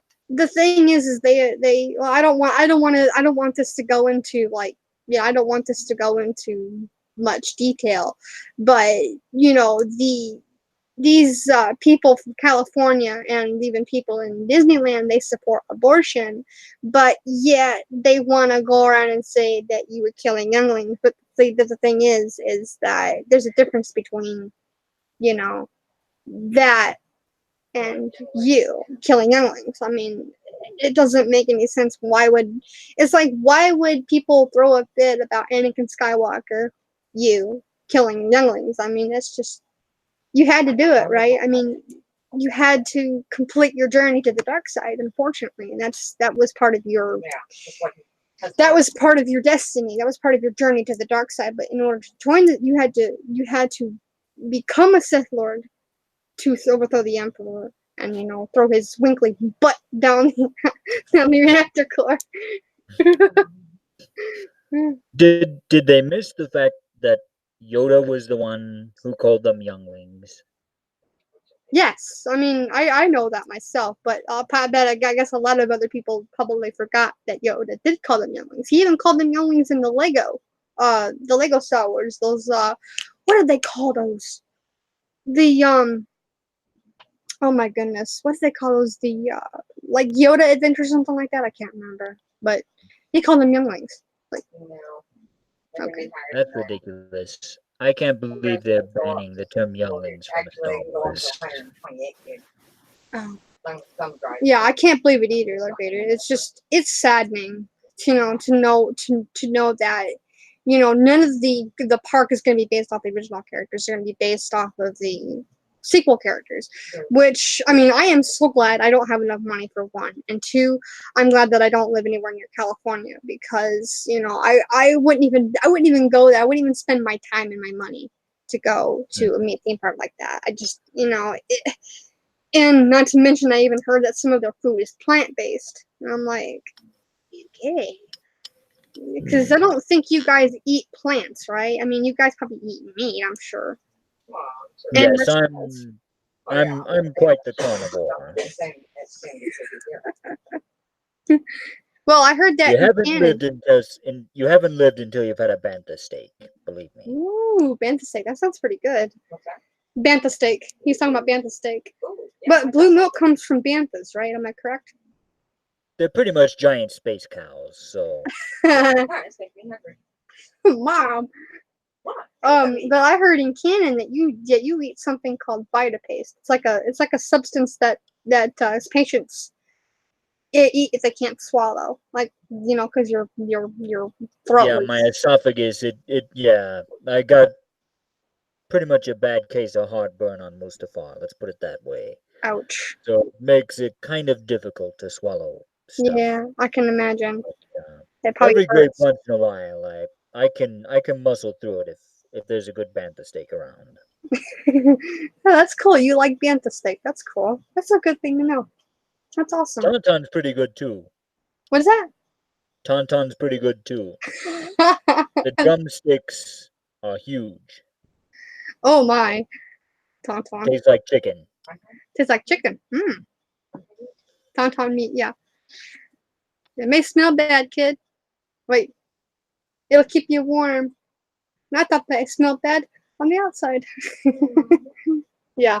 I don't know how they smell, but I'm pretty sure they smell pretty bad. But I bet their meat's good, though. Well, I don't know. I don't really have any more questions for you, Lord Vader. Is there anything else you'd like to discuss before? Because I'm sure you probably. Um, let's see. I couldn't think of anything else to ask you. Because I kind of thought about it and thought about it, and it's like, so I only came up like 4 or 5 different questions, but I guess I could probably think of a couple more, maybe. If you want, you can think of some other questions while we talk. But one of the things I've been really wondering myself is if I should ever do a new segment on the show from time to time, where I basically open the floor to the viewers to leave questions they want me to answer in the comments of my videos, That's a good so I idea. can sort of take the pulse of the empire, so to speak, to know what people want to see, what they would like to know about me, that sort of thing. Yeah, you could call it like Vader. Let's see, Lord Vader. Let's see, how could I put this? You could call this segment like Vader Q&A, like Lord Vader Reviews Q&A, or oh god, we'll call it something more than that though. Mom, what do you suggest? I mean, Lord Vader wants to do a segment where we'd like to, if any of his subscribers, the soldiers of the Empire, want to ask him questions, they can leave comments down below. And he wants to do the segment. So what should the segment be called? I mean, I could give him some advice or some ideas on what to call it, But I like the Vader's Q&A. yeah, Vader Reviews Q&A, or oh, I was thinking of one, but it kind of left me for a few minutes. But if I ever think of it again, I'll let you know. But yeah, that would be great, because I would like to see people ask you questions and you be able to answer them. That would be awesome. Because we could call it Ask Vader Reviews or Ask Lord Vader. You could call it that as well. Get to know Lord Vader. I don't know, but that's some I suppose I could call it Ask Annie, sort of like the newspaper, but that might be a little weird. Maybe. I got a little heartburn right now, actually. Crap. I'm okay though. I'll have to probably get some milk or something later on. But anyway, yeah, that's a really great idea. Don't hiss at me. Well, you should try that too. That's why you ain't touching my milk, girl. Anyway, but oh gosh,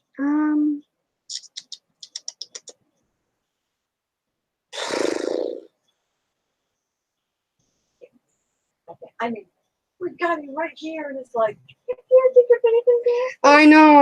I struggle with it like for the last week, and I'm like, what can I ask Lord Vader?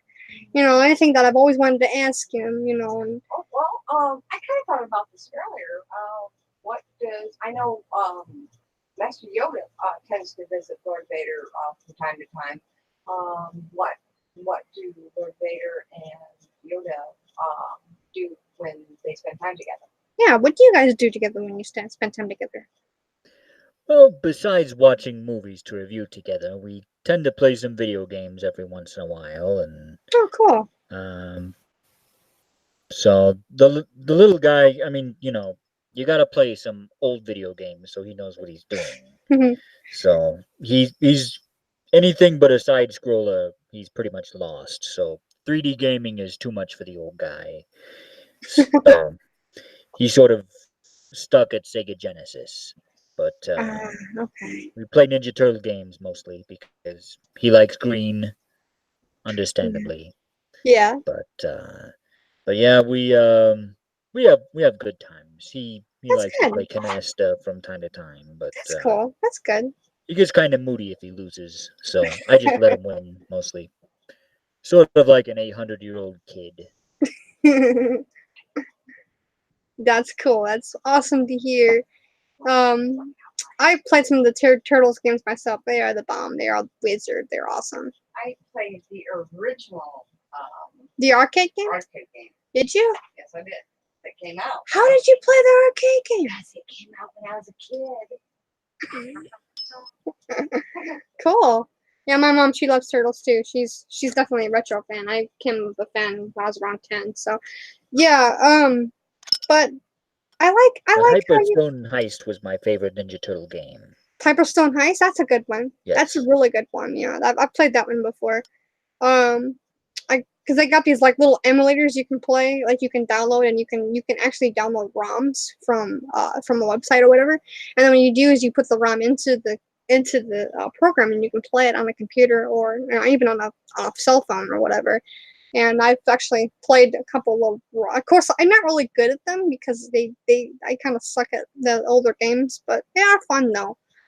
But yeah, I didn't really find out about those games until I was a little older because I don't know if my mom ever told me about them, but they are definitely really fun to play.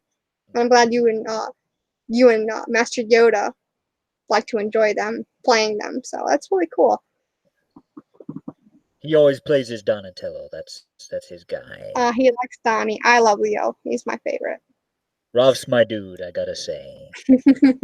I think it's his red bandana and his anger issues. It just sort of works for me. Well, his bandana is red, and your lightsaber is red, so that tells you right there. That's the reason why you like, Raphael, because red is basically anger, So, yep. Ah, man, this earphones killing my ear.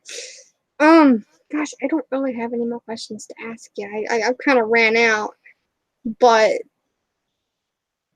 so is there anything else you want to talk about, or? I suppose we could discuss other fan films that I've seen in the Okay, past yeah. that I still have to review. The TIE Fighter anime style fan film. That was amazing. Okay, I'd have to see Have you ever that. seen that one? No, I have not. It is made by a channel called Ota King 77077. Okay.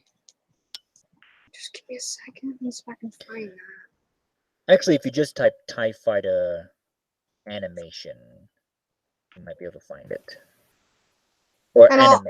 I'll TIE bookmark Fighter it. anime. Okay.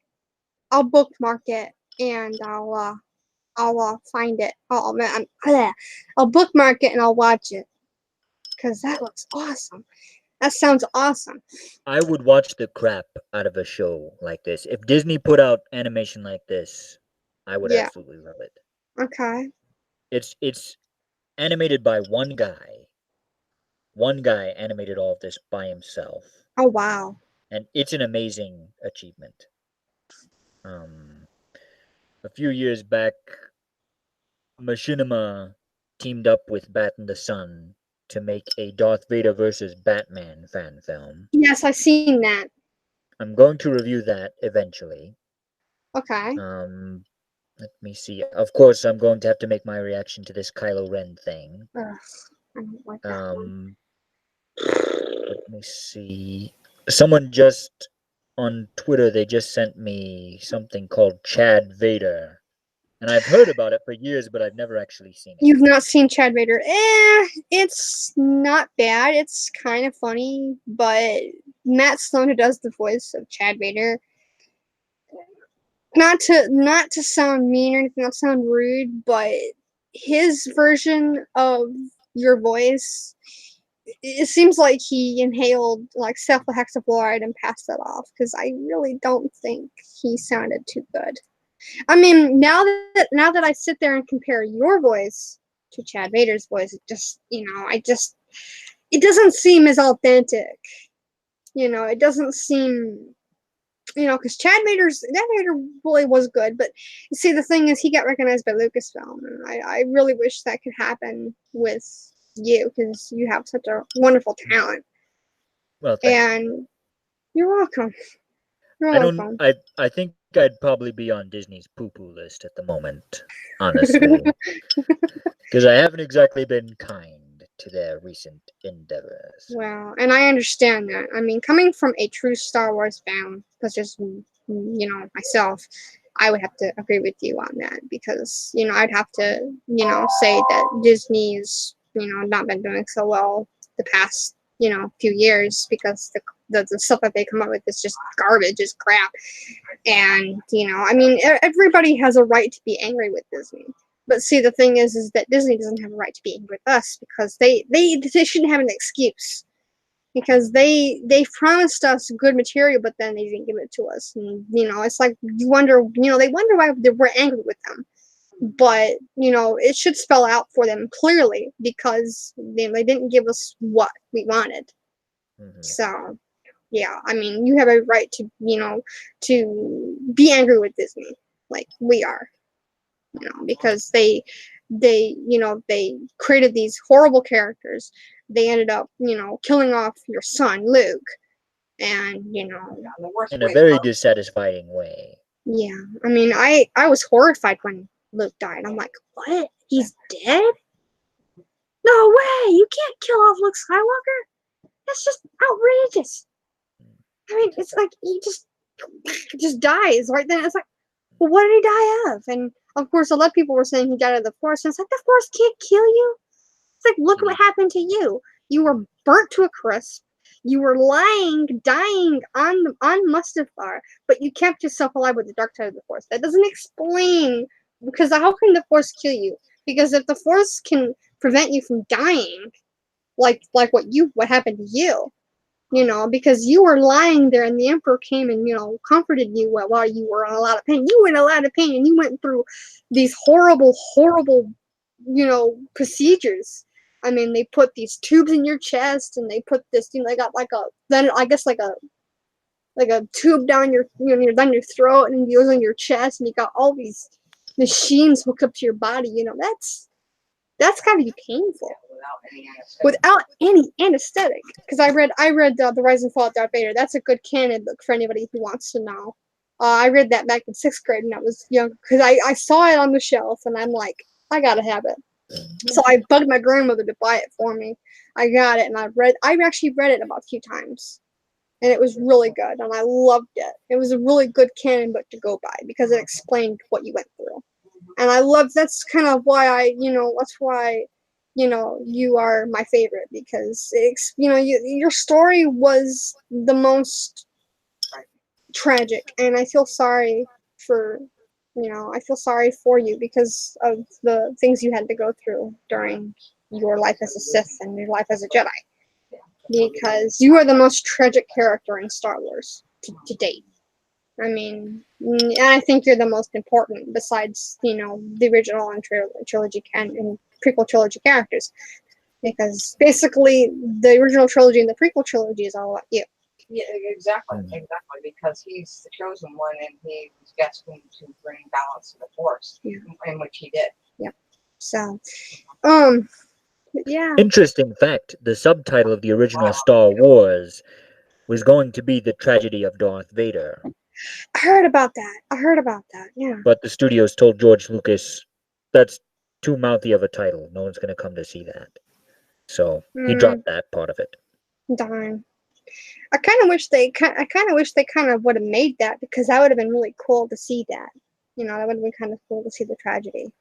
Because I think he should have just released a 6-movie box set under that subtitle. That would have been great. Yeah, same here. I agree with that. That would have been perfect. As far as other fan films, there's a really old one called The Wrath of the Mandalorian that I need to check out. I've heard that Boba Fett fights me with a lightsaber at the end. That sounds kind of weird, but it also has me curious. So, okay. Well, I'll definitely be looking forward to that review as well. Once you can review it, of course. But yeah. Obviously, if once Star Wars Theory gets episode 2 of his Vader show done, I'm obviously going to be reviewing that as well. I was very impressed with the production quality of that show. Yeah, that was really good. I liked it. It was pretty epic. What happened with you and that Phantom. I kind of wish they would have picked a better voice actor, though. To be honest. But I found out about the auditions the day he announced who he picked for the voice. Darn it. So I found out about the whole audition process by seeing who won. So right. I wish I could have found out about it earlier, but oh well. Them's the breaks, as they say. Yeah, darn it. Well, I still think that you should have been in it, but it's okay. I mean, but you would have been perfect, because you are the Dark Lord of the Sith, of course, and you know your part well because you are Darth Vader. Well, I've at least got my own fan film to look forward to, so Yeah. that's going to be a lot of fun. And we're gonna be looking forward to that as well. So I'm definitely gonna be looking forward to that. I'm very excited for it. We're So looking forward to everything that Lord Vader puts out. yeah. Speaking of the Age of the Empire fan film, Lord Vader's movies. I've never really gotten into detail about the actual Jedi hero that we'll have in this film. Mhm. But the best way I can describe his character is for any anime fans out there who have seen the series Rurouni Kenshin, our Jedi Knight is going to be very similar to that character by Okay. design. I'm not pulling a JJ here saying, hey, I came up with something groovy, and it's just a copy of someone else. Yeah. My brothers and I were talking it over, and we thought, what if Kenshin had been a Jedi? And that is actually what set our minds off on the entire storyline for Age of the Empire. Right. So we've taken elements of Kenshin's character and introduced them into our Jedi named Kanaba Selek. Oh, cool. All right. That So sounds really cool. he's a wandering Jedi that's going to have a very samurai feel, returning to George Lucas's initial inspiration of Akira Kurosawa's samurai films. All We're right. going to bring that into Star Wars. We're also bringing in some bounty hunters and mercenaries that will have sort of a Western type of feel, like a Clint Eastwood, Oh, um, good, the bad, and the ugly vibe. right. Cool. So All right. we're mixing the Western with the samurai film with a little bit of a World War II drama because of Ooh. the Imperial labor camps. We're giving it more of a, you know, fascist type of feel because George Lucas always said that's what the Empire was. So we're Yeah. pulling from World War II for how we depict the Empire in this film. Right. So it's a little bit of a World War II film, a little bit of a Western, a little bit of a samurai film, all encapsulated inside the world of Star Wars. So we tweak all of these genres to merge them together into something that I think people are really going to enjoy. It's going to be a Honest- pretty exciting film. It sounds like it. It definitely sounds like it's going to be an exciting film. I can't wait. Can't wait to hear. Yeah. Can't wait to see what is going to happen in the fan film. That sounds amazing, man.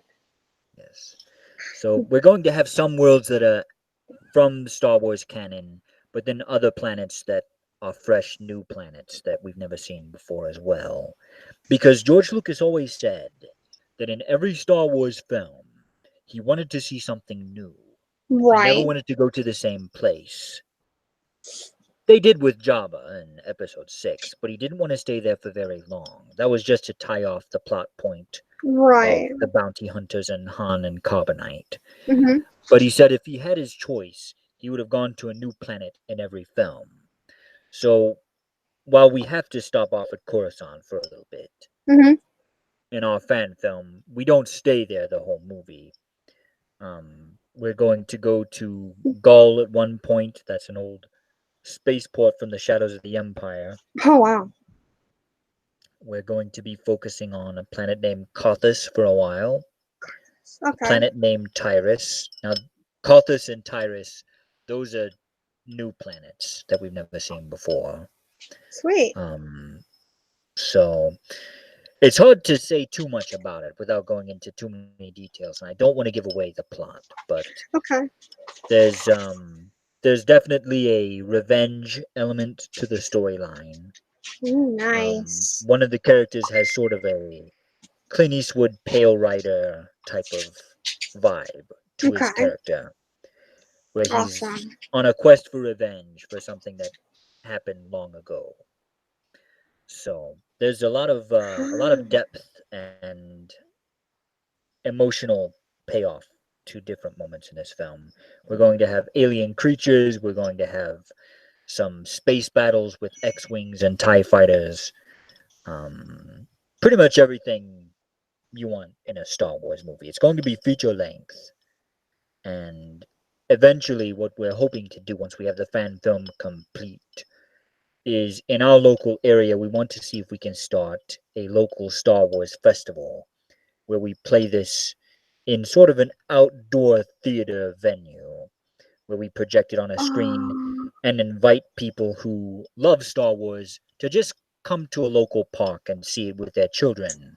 And we're oh, going that would to be try so to cool. arrange a costume competition. People will be able to come get their picture taken with me as Darth Vader. So we want to do like a whole big thing once we get it all Oh, that'd be finished. so So cool. I would love to get my picture taken so with you. I've always dreamed of doing that.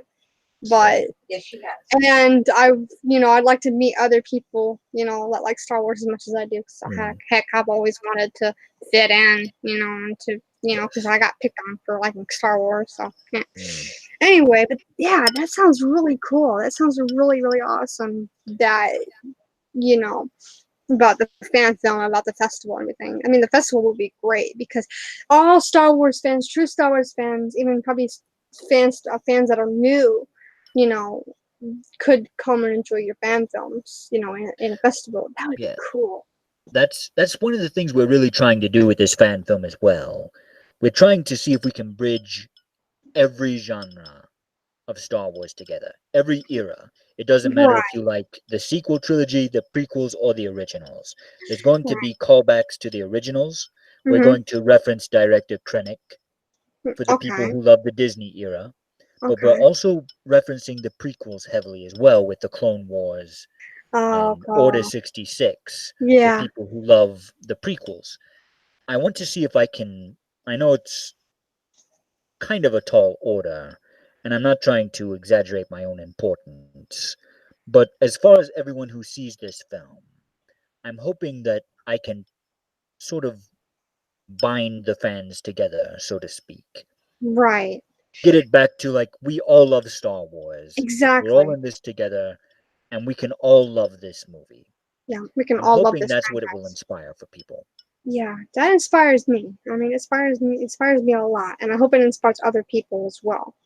Because Star Wars is a movie for all of us to enjoy, not just young, not just old, not just children, not just adults. It's for everyone. That's what George Lucas meant for it to be.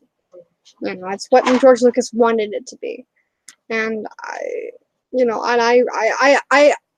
am just very, very pleased to hear that you want to do this because we've needed this for a very long time because Disney didn't want to reunite the fans.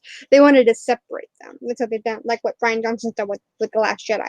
He has completely severed the connection between us Star Wars fans. When The Last Jedi came out, that's when a whole like this, kind of like almost like when you see Moses part the Red Sea. He does like this thing with his hands, and he's like, so yeah. I mean, basically, Ryan Johnson did the Red Sea move on both sides of the fandom. You've got TLJ supporters here. You've got people that hate the movie TLJ. So I mean, it's just a jumbled up mess. And you come in, you save the day, and you bring the community back together. I like that. I do. I really, really do. Because I think, to be honest, I think you're like a band-aid for the community. Because you're basically putting you're let's see, how can I put this? Put the pieces back together. That's what Mom said. Yeah, exactly. You're piecing back together the community. You're bringing everybody back together, and you're fixing what Ryan Johnson destroyed, and that's awesome. I love it. Bringing balance to the force, so to speak. Yeah, because that's what you do. Because you bought if you've brought Piece of the Galaxy in Star Wars, you can do it here. I mean, you can absolutely do it here because that's what you are meant for. You're truly the chosen one, and I think you will save this franchise. I really do. Along with other people who also enjoy Star Wars, like people who are true fans who do awesome fan films, like yourself. If they are true Star Wars fans, they do these awesome fan films. They could also collaborate with you or anybody else for that matter and help bring back this community and stitch it back together. That's what I meant to say. Yes. So That is our ultimate goal. And I'm glad to eventually, hear. as the channel continues to grow as well, we do hope to do collaboration videos with other channels, because I've seen people that do these face swapping videos where they put Yeah. actors' faces on others, Mhm. and I would love to make a Star Wars fan film with Han Solo in it that actually has Harrison Ford's face. Oh, that would be so I cool. have some ideas for a storyline, but I don't have those face swapping capabilities Yeah. myself. Yeah. So I would need to partner with someone who can do that for me and send the Mhm. video back so I could complete it. So Yeah. hopefully, as the channel continues to grow, we'll be able to do more expansive videos like that, where we can Right. bring some legacy characters back in very interesting ways. Not to try to compete with Disney, but just to be an addition to Star Wars that people can enjoy for fun. Right. Because that was what's always been so great about Star Wars fan films. George Lucas encouraged fans to create their own films, and it expanded the imagination of a whole generation of people and Yeah. inspired young filmmakers all over the world. Mhm. That's what Star Wars does at its best. It Yes. inspires the best in people and Yes. inspires creativity in people. Yeah. And that's what I'm hoping this channel can do for people as well, is hopefully spark something of like, you know what? I really liked that video. I kind of want to try to make my own lightsaber fight, or I want to make my own Darth Vader movie. Yeah. Because if we can channel people's creativity in constructive ways, where Mhm. people are happier, they're more together, then people won't be fighting with each other as much. Because as Exactly. long as you have a hobby that you truly enjoy, something to pour your passions into, you don't have as much time to bicker and argue with people over petty things. Right. Exactly. And the world's a Exactly. better place for it.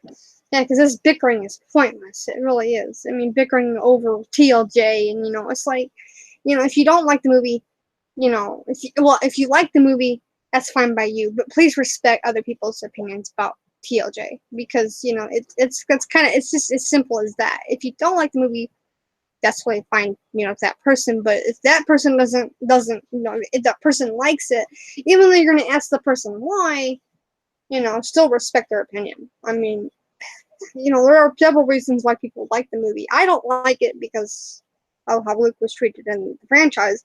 Well, not the franchise, but you know what I mean, the movie itself. Mhm. And it was basically a horrible end to the franchise itself.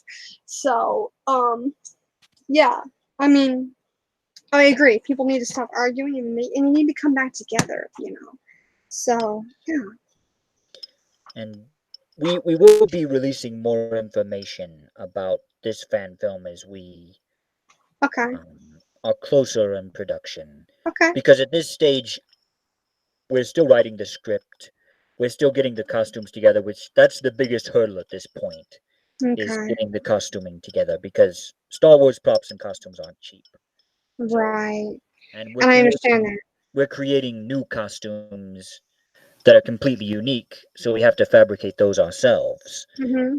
And we're designing blasters and spaceships and all kinds of stuff. So it'll still be quite a while before we can do this, but as I can give out more information, I will be making it more clear. And once we can hopefully get this festival going, I'll be able to tell people where it is. So if they're in the area, they can hopefully drop by and that sort of thing. Right. Um, and what I would what I would ultimately love is if this could end up being a yearly thing, where we could screen this film yearly for anyone who wants to come to this little festival, just to share our love for Star Wars and just generate a community of people that just share the same love for everything.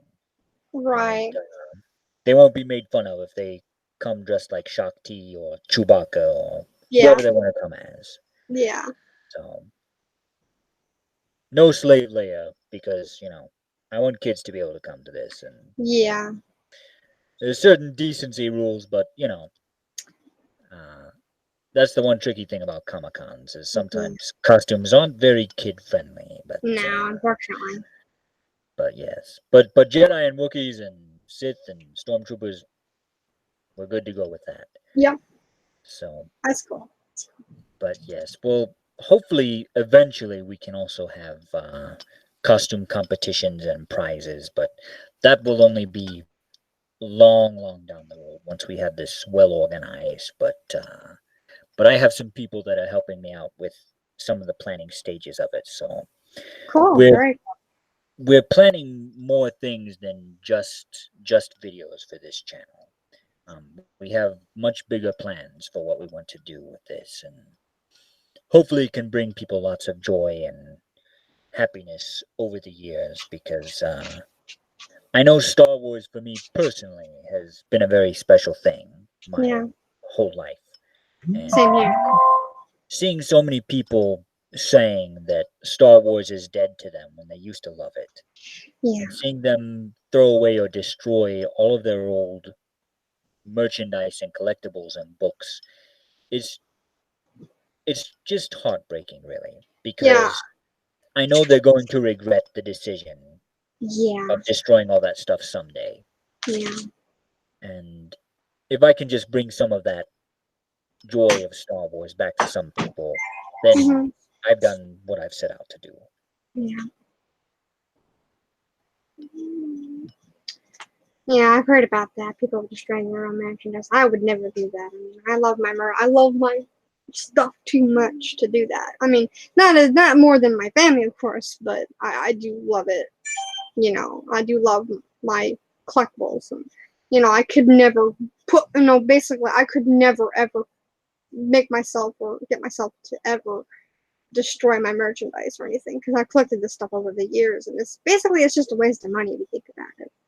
Also, it's basically ruining the value of the item. Like, if you kept it for a very long time and then you wanted to maybe sell it to somebody else, that would be actually a lot of money. But I would never want to sell it either. But Sort of like cutting your nose off to spite your face, destroying it because you're angry about something someone else did with yeah, Star Wars. yeah, I've never understood it, honestly, me neither. Me neither.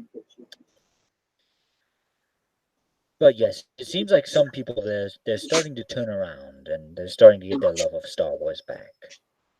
And I feel like deep down, people haven't really lost it, because if they really didn't care, they Oh, wouldn't be so angry about it. yeah, I agree. I agree. Oh, we got Darth Lion here. Hold on a second. Where, where is he at? I just saw him.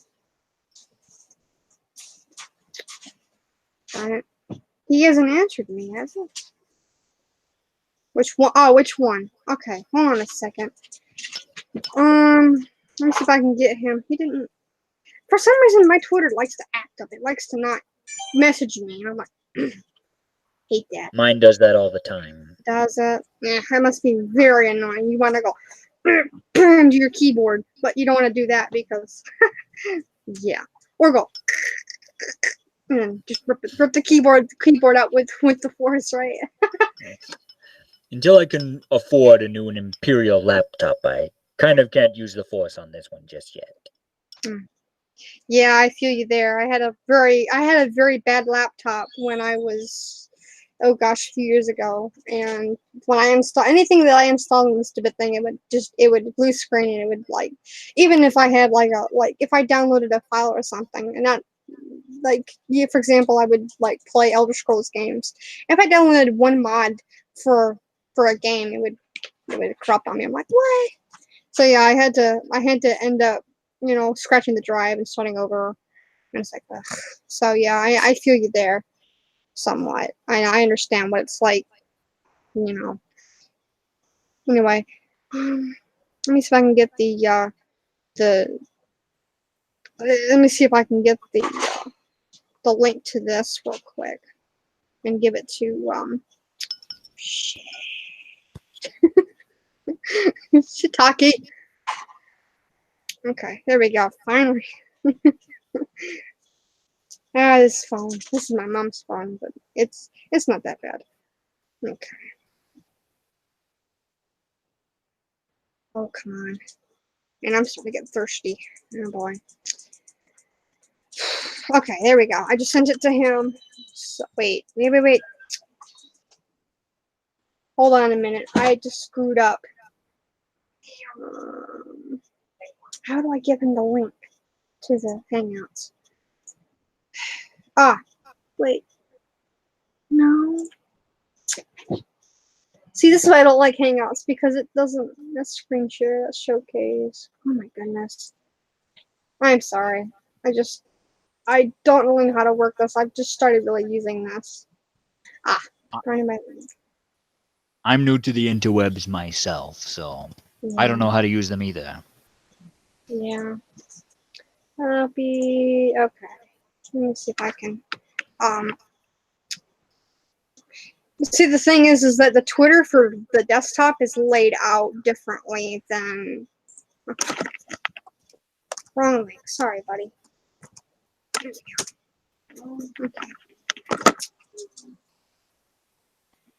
We can. I totally. I didn't forget. It's just it didn't notify me. Hate that.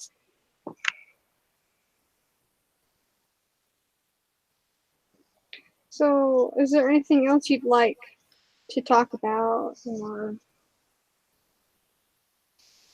I'm trying to think of subjects that we haven't discussed yet. Let's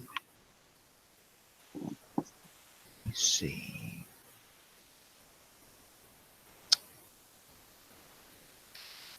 As far as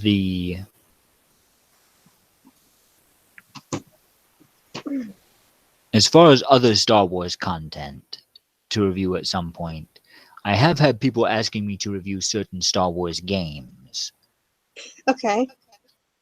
So I'll probably review some of them eventually, but I don't want to review a game I've never actually played.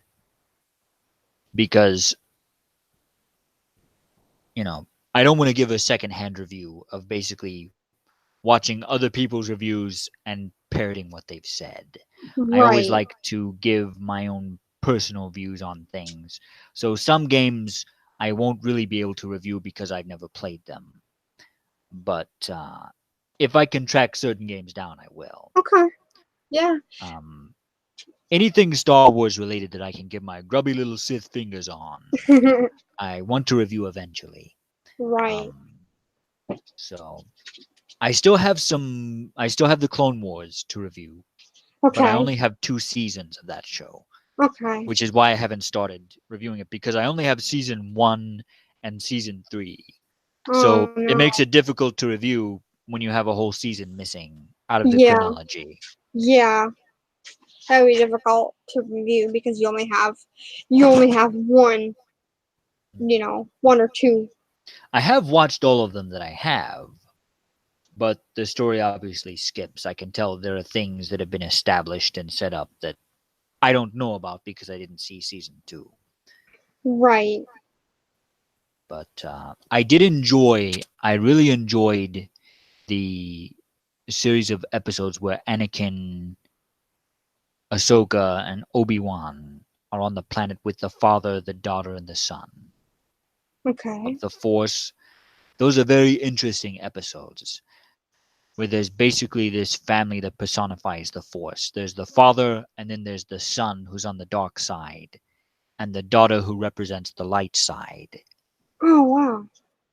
And it unequivocally proves that I am the chosen one at one point in this episode. So no matter what anyone tries to say, as far as new canon goes, this episode proves I am the chosen one, which is one of the reasons I like this episode. Plus, Sam Witwer voices the dark side son. Oh, wow. And Sam his Witwer. voice acting is always top notch. Oh, yes, it is. I mean, he voiced not only Starkiller but also the Emperor too, which was I actually was shocked to hear that because I thought it was Ian McDermott that was doing the voice, and I'm like, he did the voice. He does an excellent impression.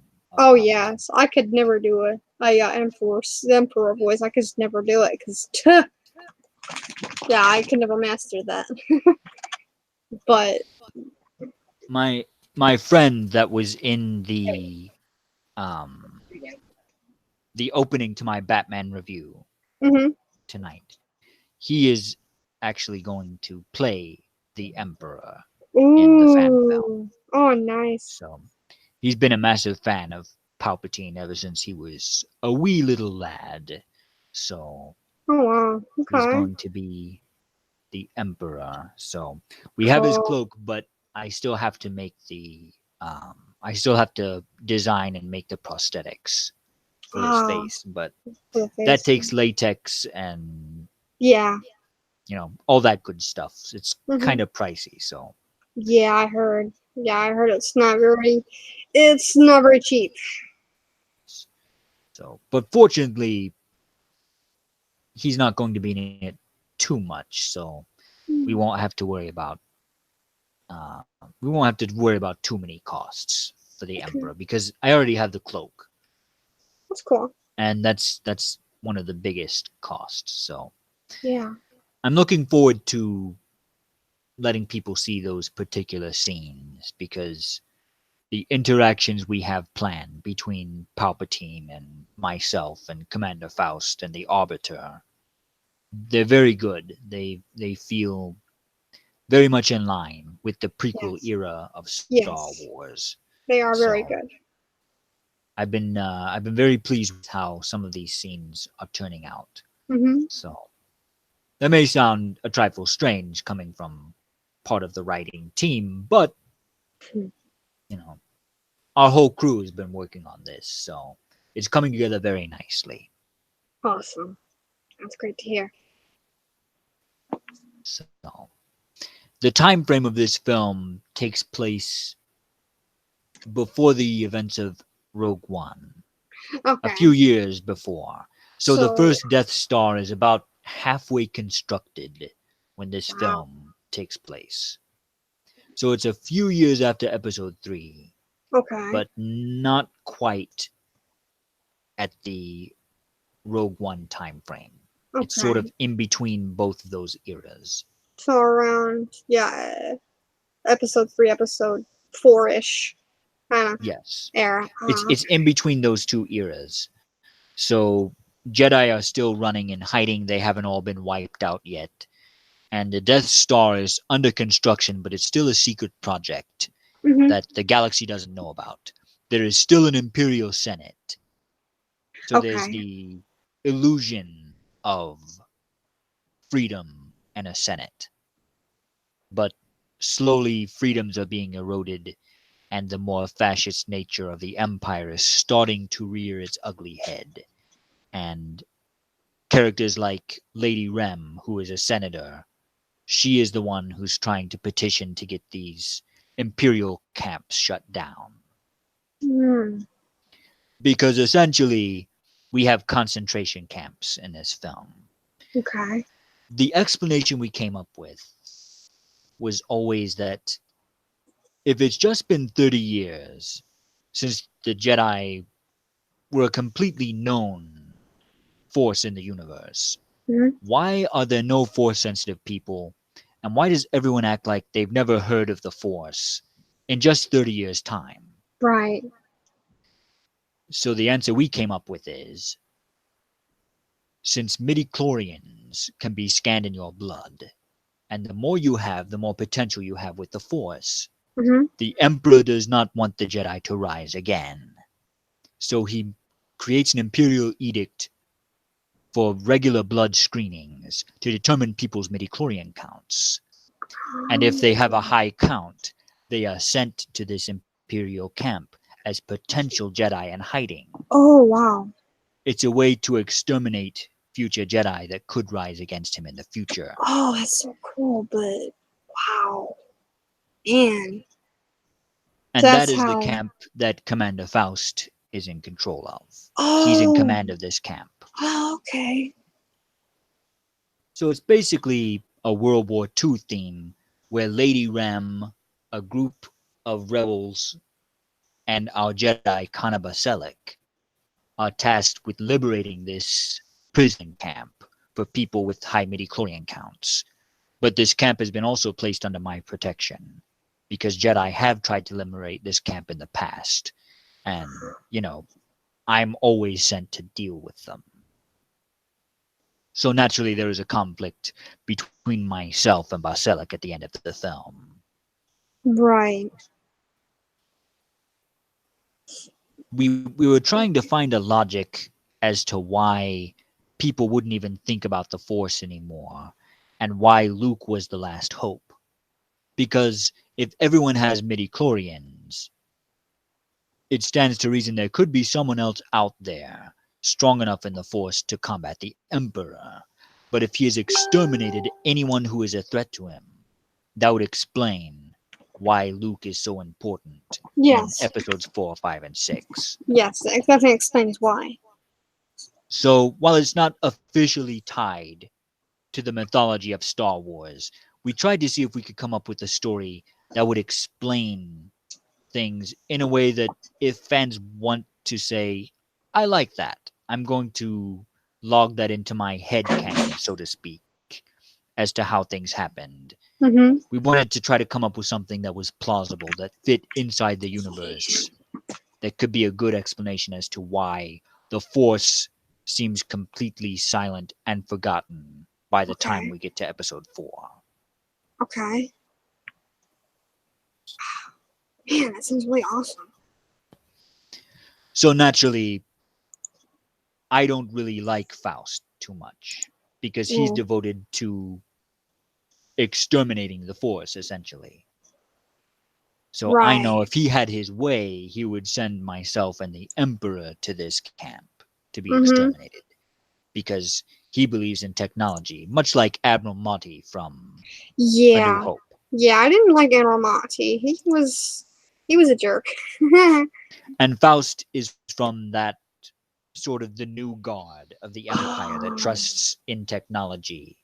oh boy. So he doesn't know the Emperor is a Sith Lord. So he sees me as sort of the Emperor's sort of spooky bodyguard that the galaxy doesn't really need because the might of the Emperor and of the Empire lies in their armies and technology. Right. So there's an ideological difference between us that causes friction within the ranks of the bad guys to create more drama for the storyline. Instead of all of us being like, we're one big happy fleet. Let's kill the rebels together, buddy. I thought it would be much more interesting if there was conflict not only between myself and the rebels, but also between myself and this upstart little Imperial officer punk that I'm tasked with working side by side with by the Emperor. It makes for some good scenes and some good drama between the characters. Cool. Very awesome. Sounds like it's gonna be a really awesome film. I like how you put a little bit of Alramati in Faust. That's gonna be so cool.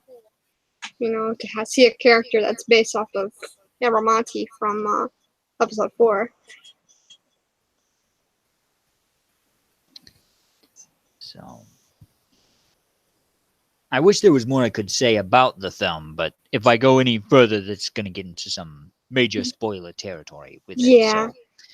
So, what I can say is that we're hoping to capture the classic spirit of adventure that came from the original trilogy with some of the flash and spectacle of the prequels, Right. while also paying a nod to Rogue One and the fact that director Krennic was building the Death Star. So we're trying to combine all of these eras of Star Wars into one film that can draw all the fans together. So no one feels left out. Like, well, you left out my version of Star Wars that I like personally. I don't want it to seem like this film is saying, your version of Star Wars is stupid. Only my version matters. Because a lot of people do that, Oh unfortunately. yes, yes, big time. And Unfortunately, they do it a lot. while I know I do make very negative reviews about certain Star Wars films, I don't want people to feel excluded from watching this. Even if I personally don't like a Star Wars movie that they enjoy, The best way I can describe it is that I want them to feel welcomed to watch this movie and to know I'm not going to be taking pot shots at them with this film. This Right. film is different than a review. This film is just for people who love Star Wars to enjoy it.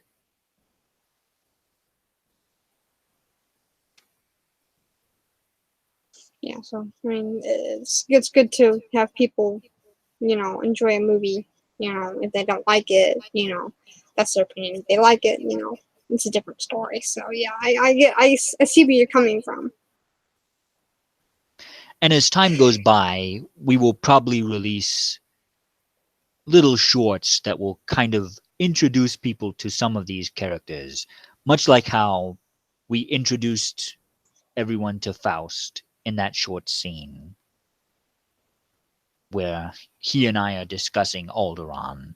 Yeah. And then we introduced the Arbiter in the Indiana Jones crossover, even though that's not really an official storyline. No, but We it was just still good. we just couldn't pass up the opportunity to bring him in because we finally had the costume finished and he's a creepy weirdo and it was just fun to have him in the scene. Yeah, but it was really awesome to have him around because he looks wicked. He looks awesome. So as time goes by and we get more bounty hunters together and some of the rebel troopers together, we'll make little short films that sort of lead up to the main fan film. So Hmm. hopefully by the time we get there, people kind of know these characters already. We're not going to be able to make like a full series or anything, but we want to make little snippets of things so you kind of know who everyone is by the time we get to the film. So you can just sit there, and if you don't feel like reading the text crawl, you can just kind of enjoy the movie and already feel like you know these characters somewhat. Awesome. Yeah, because that's basically how it is. Just learning about the characters in the films. Introducing the characters to fans and everything. So I like that. It's awesome. I love how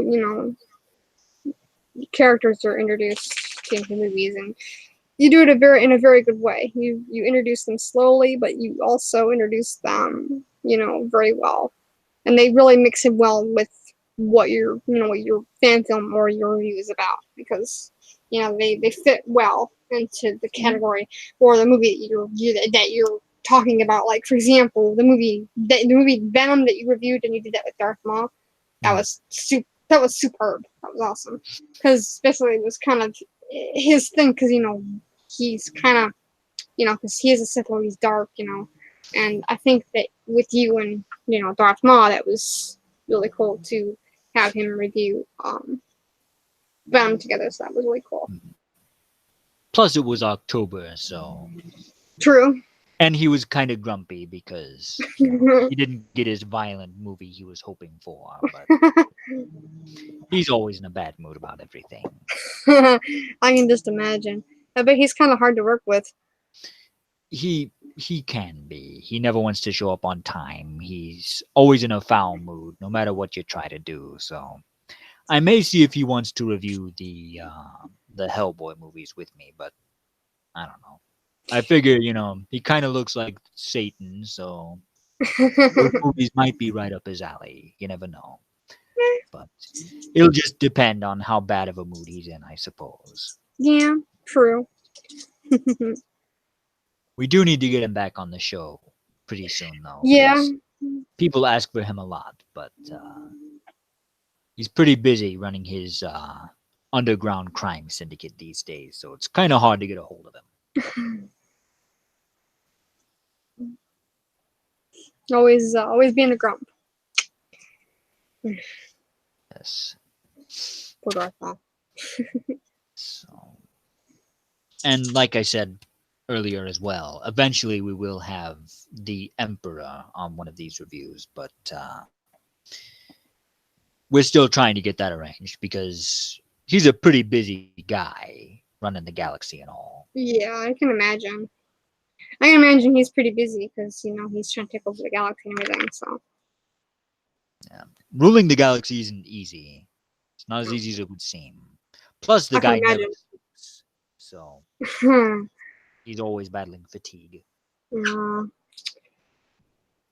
Poor Darth. Yeah. Poor Darth Pal. Yeah.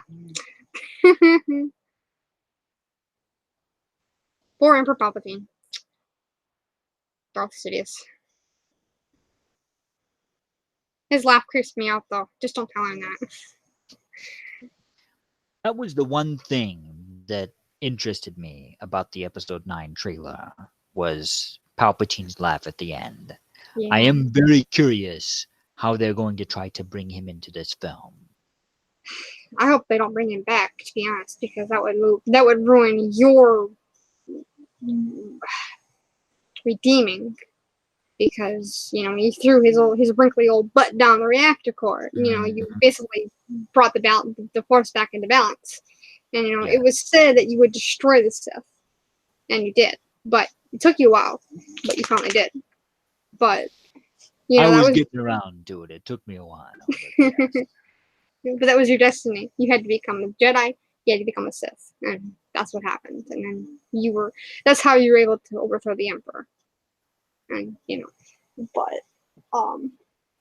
yeah, I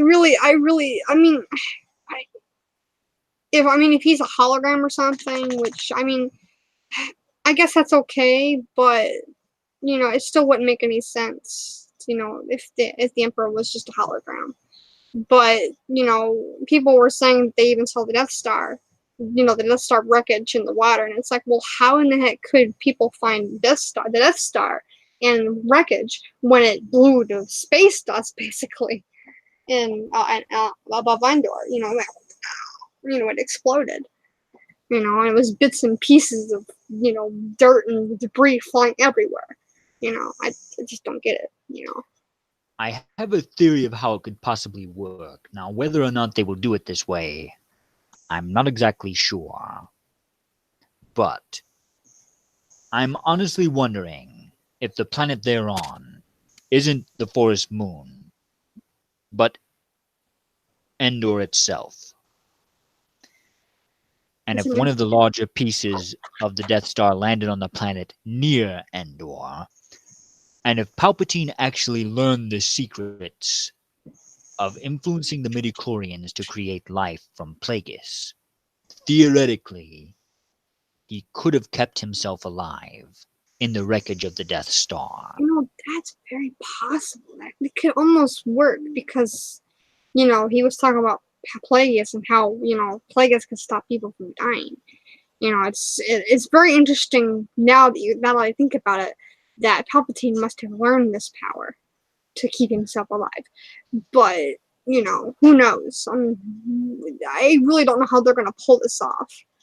But your theory is, really good. It makes sense. It definitely makes sense because, like I said, with Palpatine or with Plagueis, he, Plagueis could, learn how to create life with midichlorians. So yeah, Palpatine would have probably done the same thing. I know in the old expanded universe as well, they established that Palpatine never sleeps. He uses the Force to regenerate himself as he meditates and looks out his window, because he never sleeps because he killed his master in his sleep. So he will never let himself sleep, but he uses the Force to regenerate his body each night with his eyes open. That's kind of So creepy. if they're sticking with that, he's already been using the Force to regenerate himself somewhat. And let's face it, it's official now that Darth Maul kept himself alive when he was cut in half by making himself a robot spider body. So, if you can survive that, chances are a Sith who's more powerful than Darth Maul would be able to survive something even more catastrophic. Yeah. And we never actually saw the Emperor vaporize. We saw him disappear from sight, and then we saw a blue blast of Sith energy. And we assumed that was him vaporizing. But That's it's true. possible that he could have been teleporting somewhere. since Luke's projecting himself across the galaxy, depending on how they want to do it now, they could try to explain it away that Palpatine was never even there to begin with. Hmm. You never know. That he was projecting his spirit onto the Death Star from Coruscant. You never know what they could be trying to do. Yeah. So I'm curious what they'll do with it. I just hope they don't ruin his character. Yeah. Same Because here. Ian McDermott has been really chomping at the bit to play that role again for years. Hmm. So I just hope they give him something really good to do Yeah. that doesn't mess up the continuity. Yeah. It's the same with Lando. I hope they don't mess him up either. Unfortunately, I'm predicting he's probably going to die. Yeah, I feel the same. I even heard of people speculating about Chewie's death. So, unfortunately, it's going to have to happen anyways because Peter Mayhew passed, which is a very, very sad day, when he passed away. And, Yes. unfortunately, he's going to have to, pass away, unfortunately. Anyway.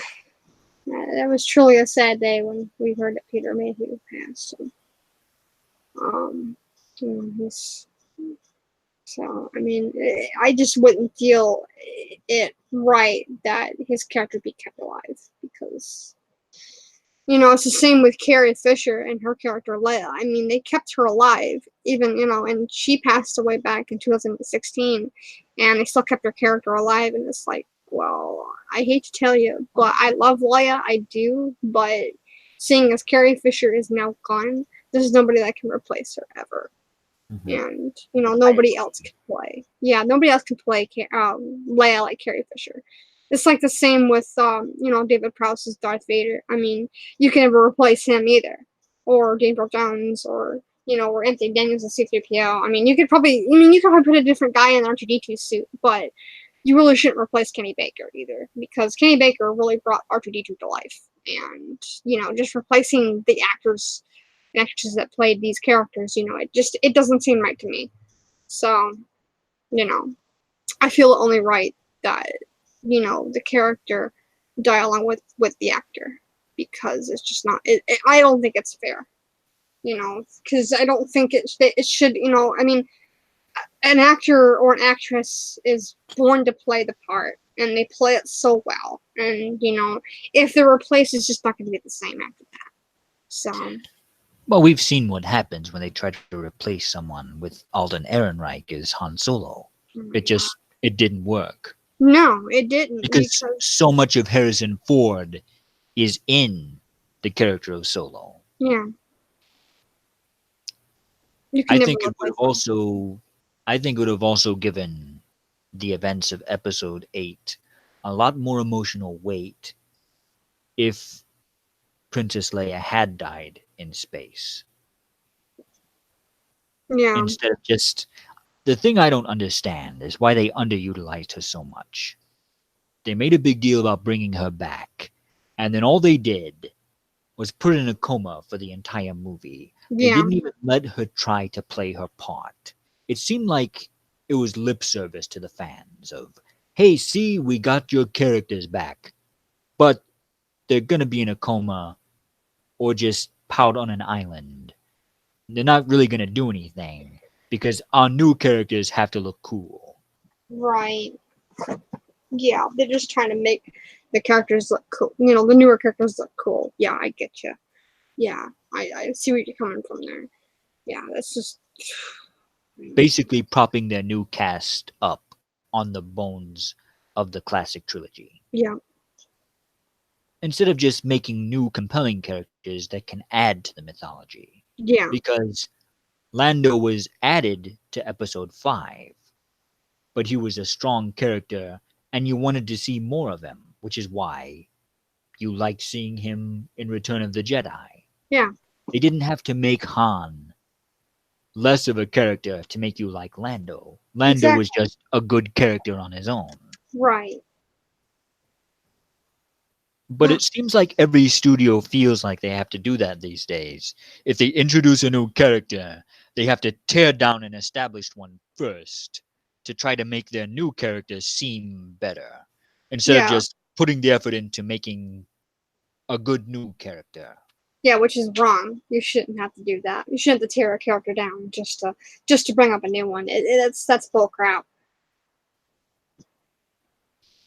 Oh, my shoulder. Mm.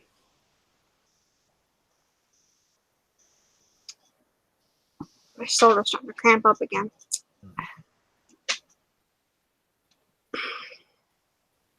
Yeah, but I just don't understand why Disney just wants to, it's like, why can't you just, if you want to bring new characters into Star Wars, make them fight alongside the original characters. That's what originally what it should have happened.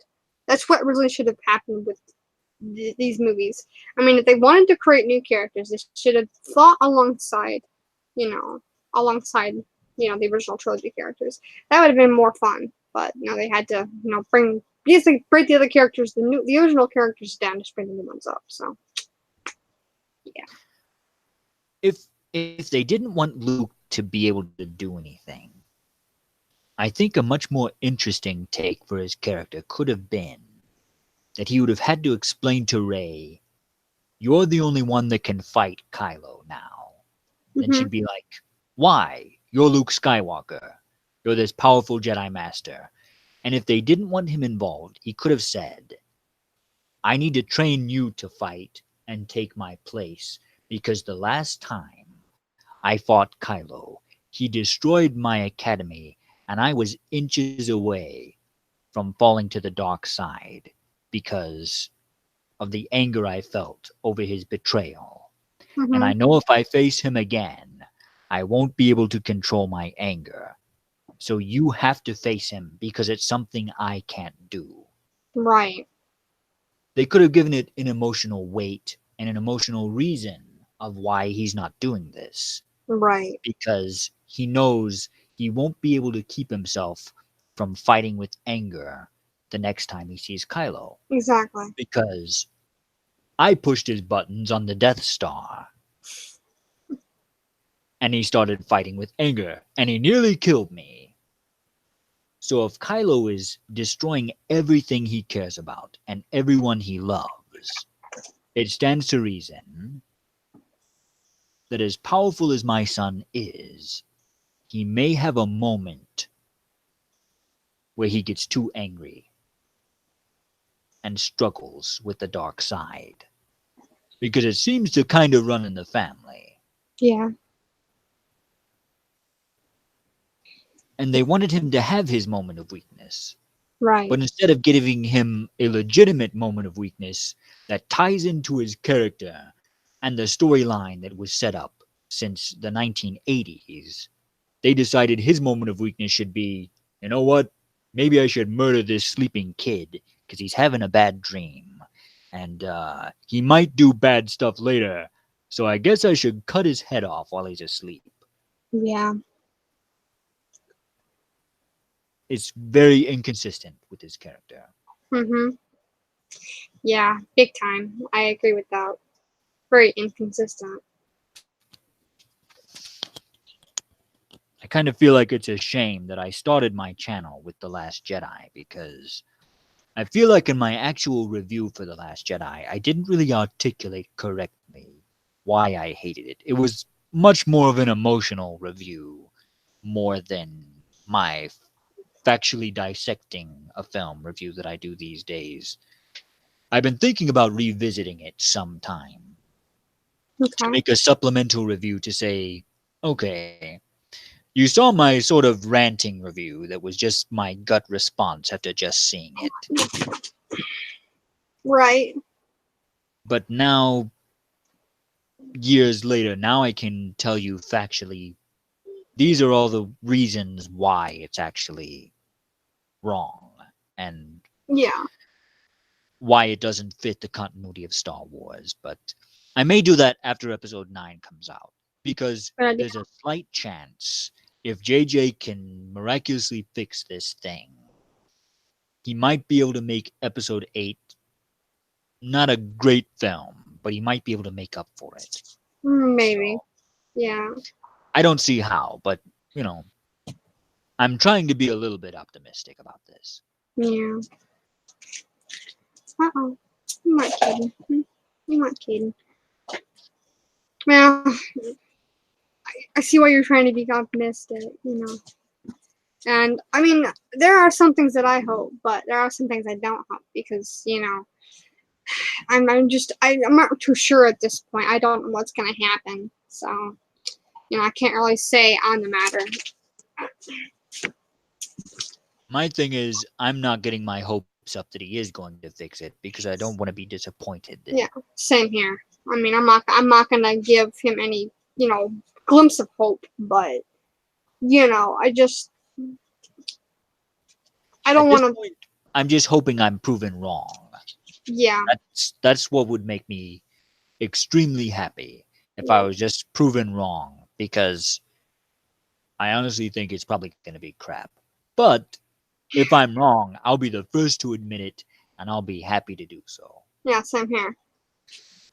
Same here. Hi, Kaden. You want bud? Anyway, but is there anything else you'd like to talk about, Lord Vader? Well, it is getting kind of late, and I haven't had my dinner yet, so I need to track down some of those little pasty packs you were talking about. Vita paste. Yes. I can never keep that stuff straight. They keep changing the brand names on the stuff. So I was trying to get the grape flavor, but they switched it up on me, and like I ended up getting grapefruit. It's like that's Grapefruit. nasty. Yeah. Ooh, I hate grapefruit. They said One of the worst flavors in the galaxy. yeah, they say it's actually pretty nasty. Vita paste. It doesn't taste very good, from what I heard. The trick is you just gotta try to swallow it fast. Yeah, like medicine. Yeah. Ugh. Once you get past the gag reflex, it's okay, I guess. Yeah. But yes, I guess I better get my Vita paste over with. But it was good speaking with you tonight. Oh, it was good speaking to you too, Lord Vader. It was very, very awesome to speak to you, and I am glad to have the honor. I'm sure my mom is also glad to have the honor to speak to you in person. And yeah, I'm glad we had this conversation, and I'm glad we could collaborate on many things. And yeah, so yeah, it was very nice to talk to you. It's very nice to talk to you and your mother as well. Be sure to relay that to her, that I enjoyed both of your company tonight. Oh, okay, I'll let her know.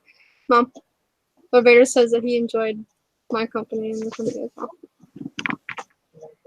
Definitely enjoyed your company. She did this. She did this right here. So, Not exactly like that. but oh, okay. Well, I can't really. But anyway, yeah, very Sorry, awesome. but I You need to show your face because it's pretty. yeah, forget it. Mom, stop that. Yeah. Anyway, Why scare people? Mom, I think the Emperor would scare people, but his face. Well, see. Bleh. Ah. Yeah.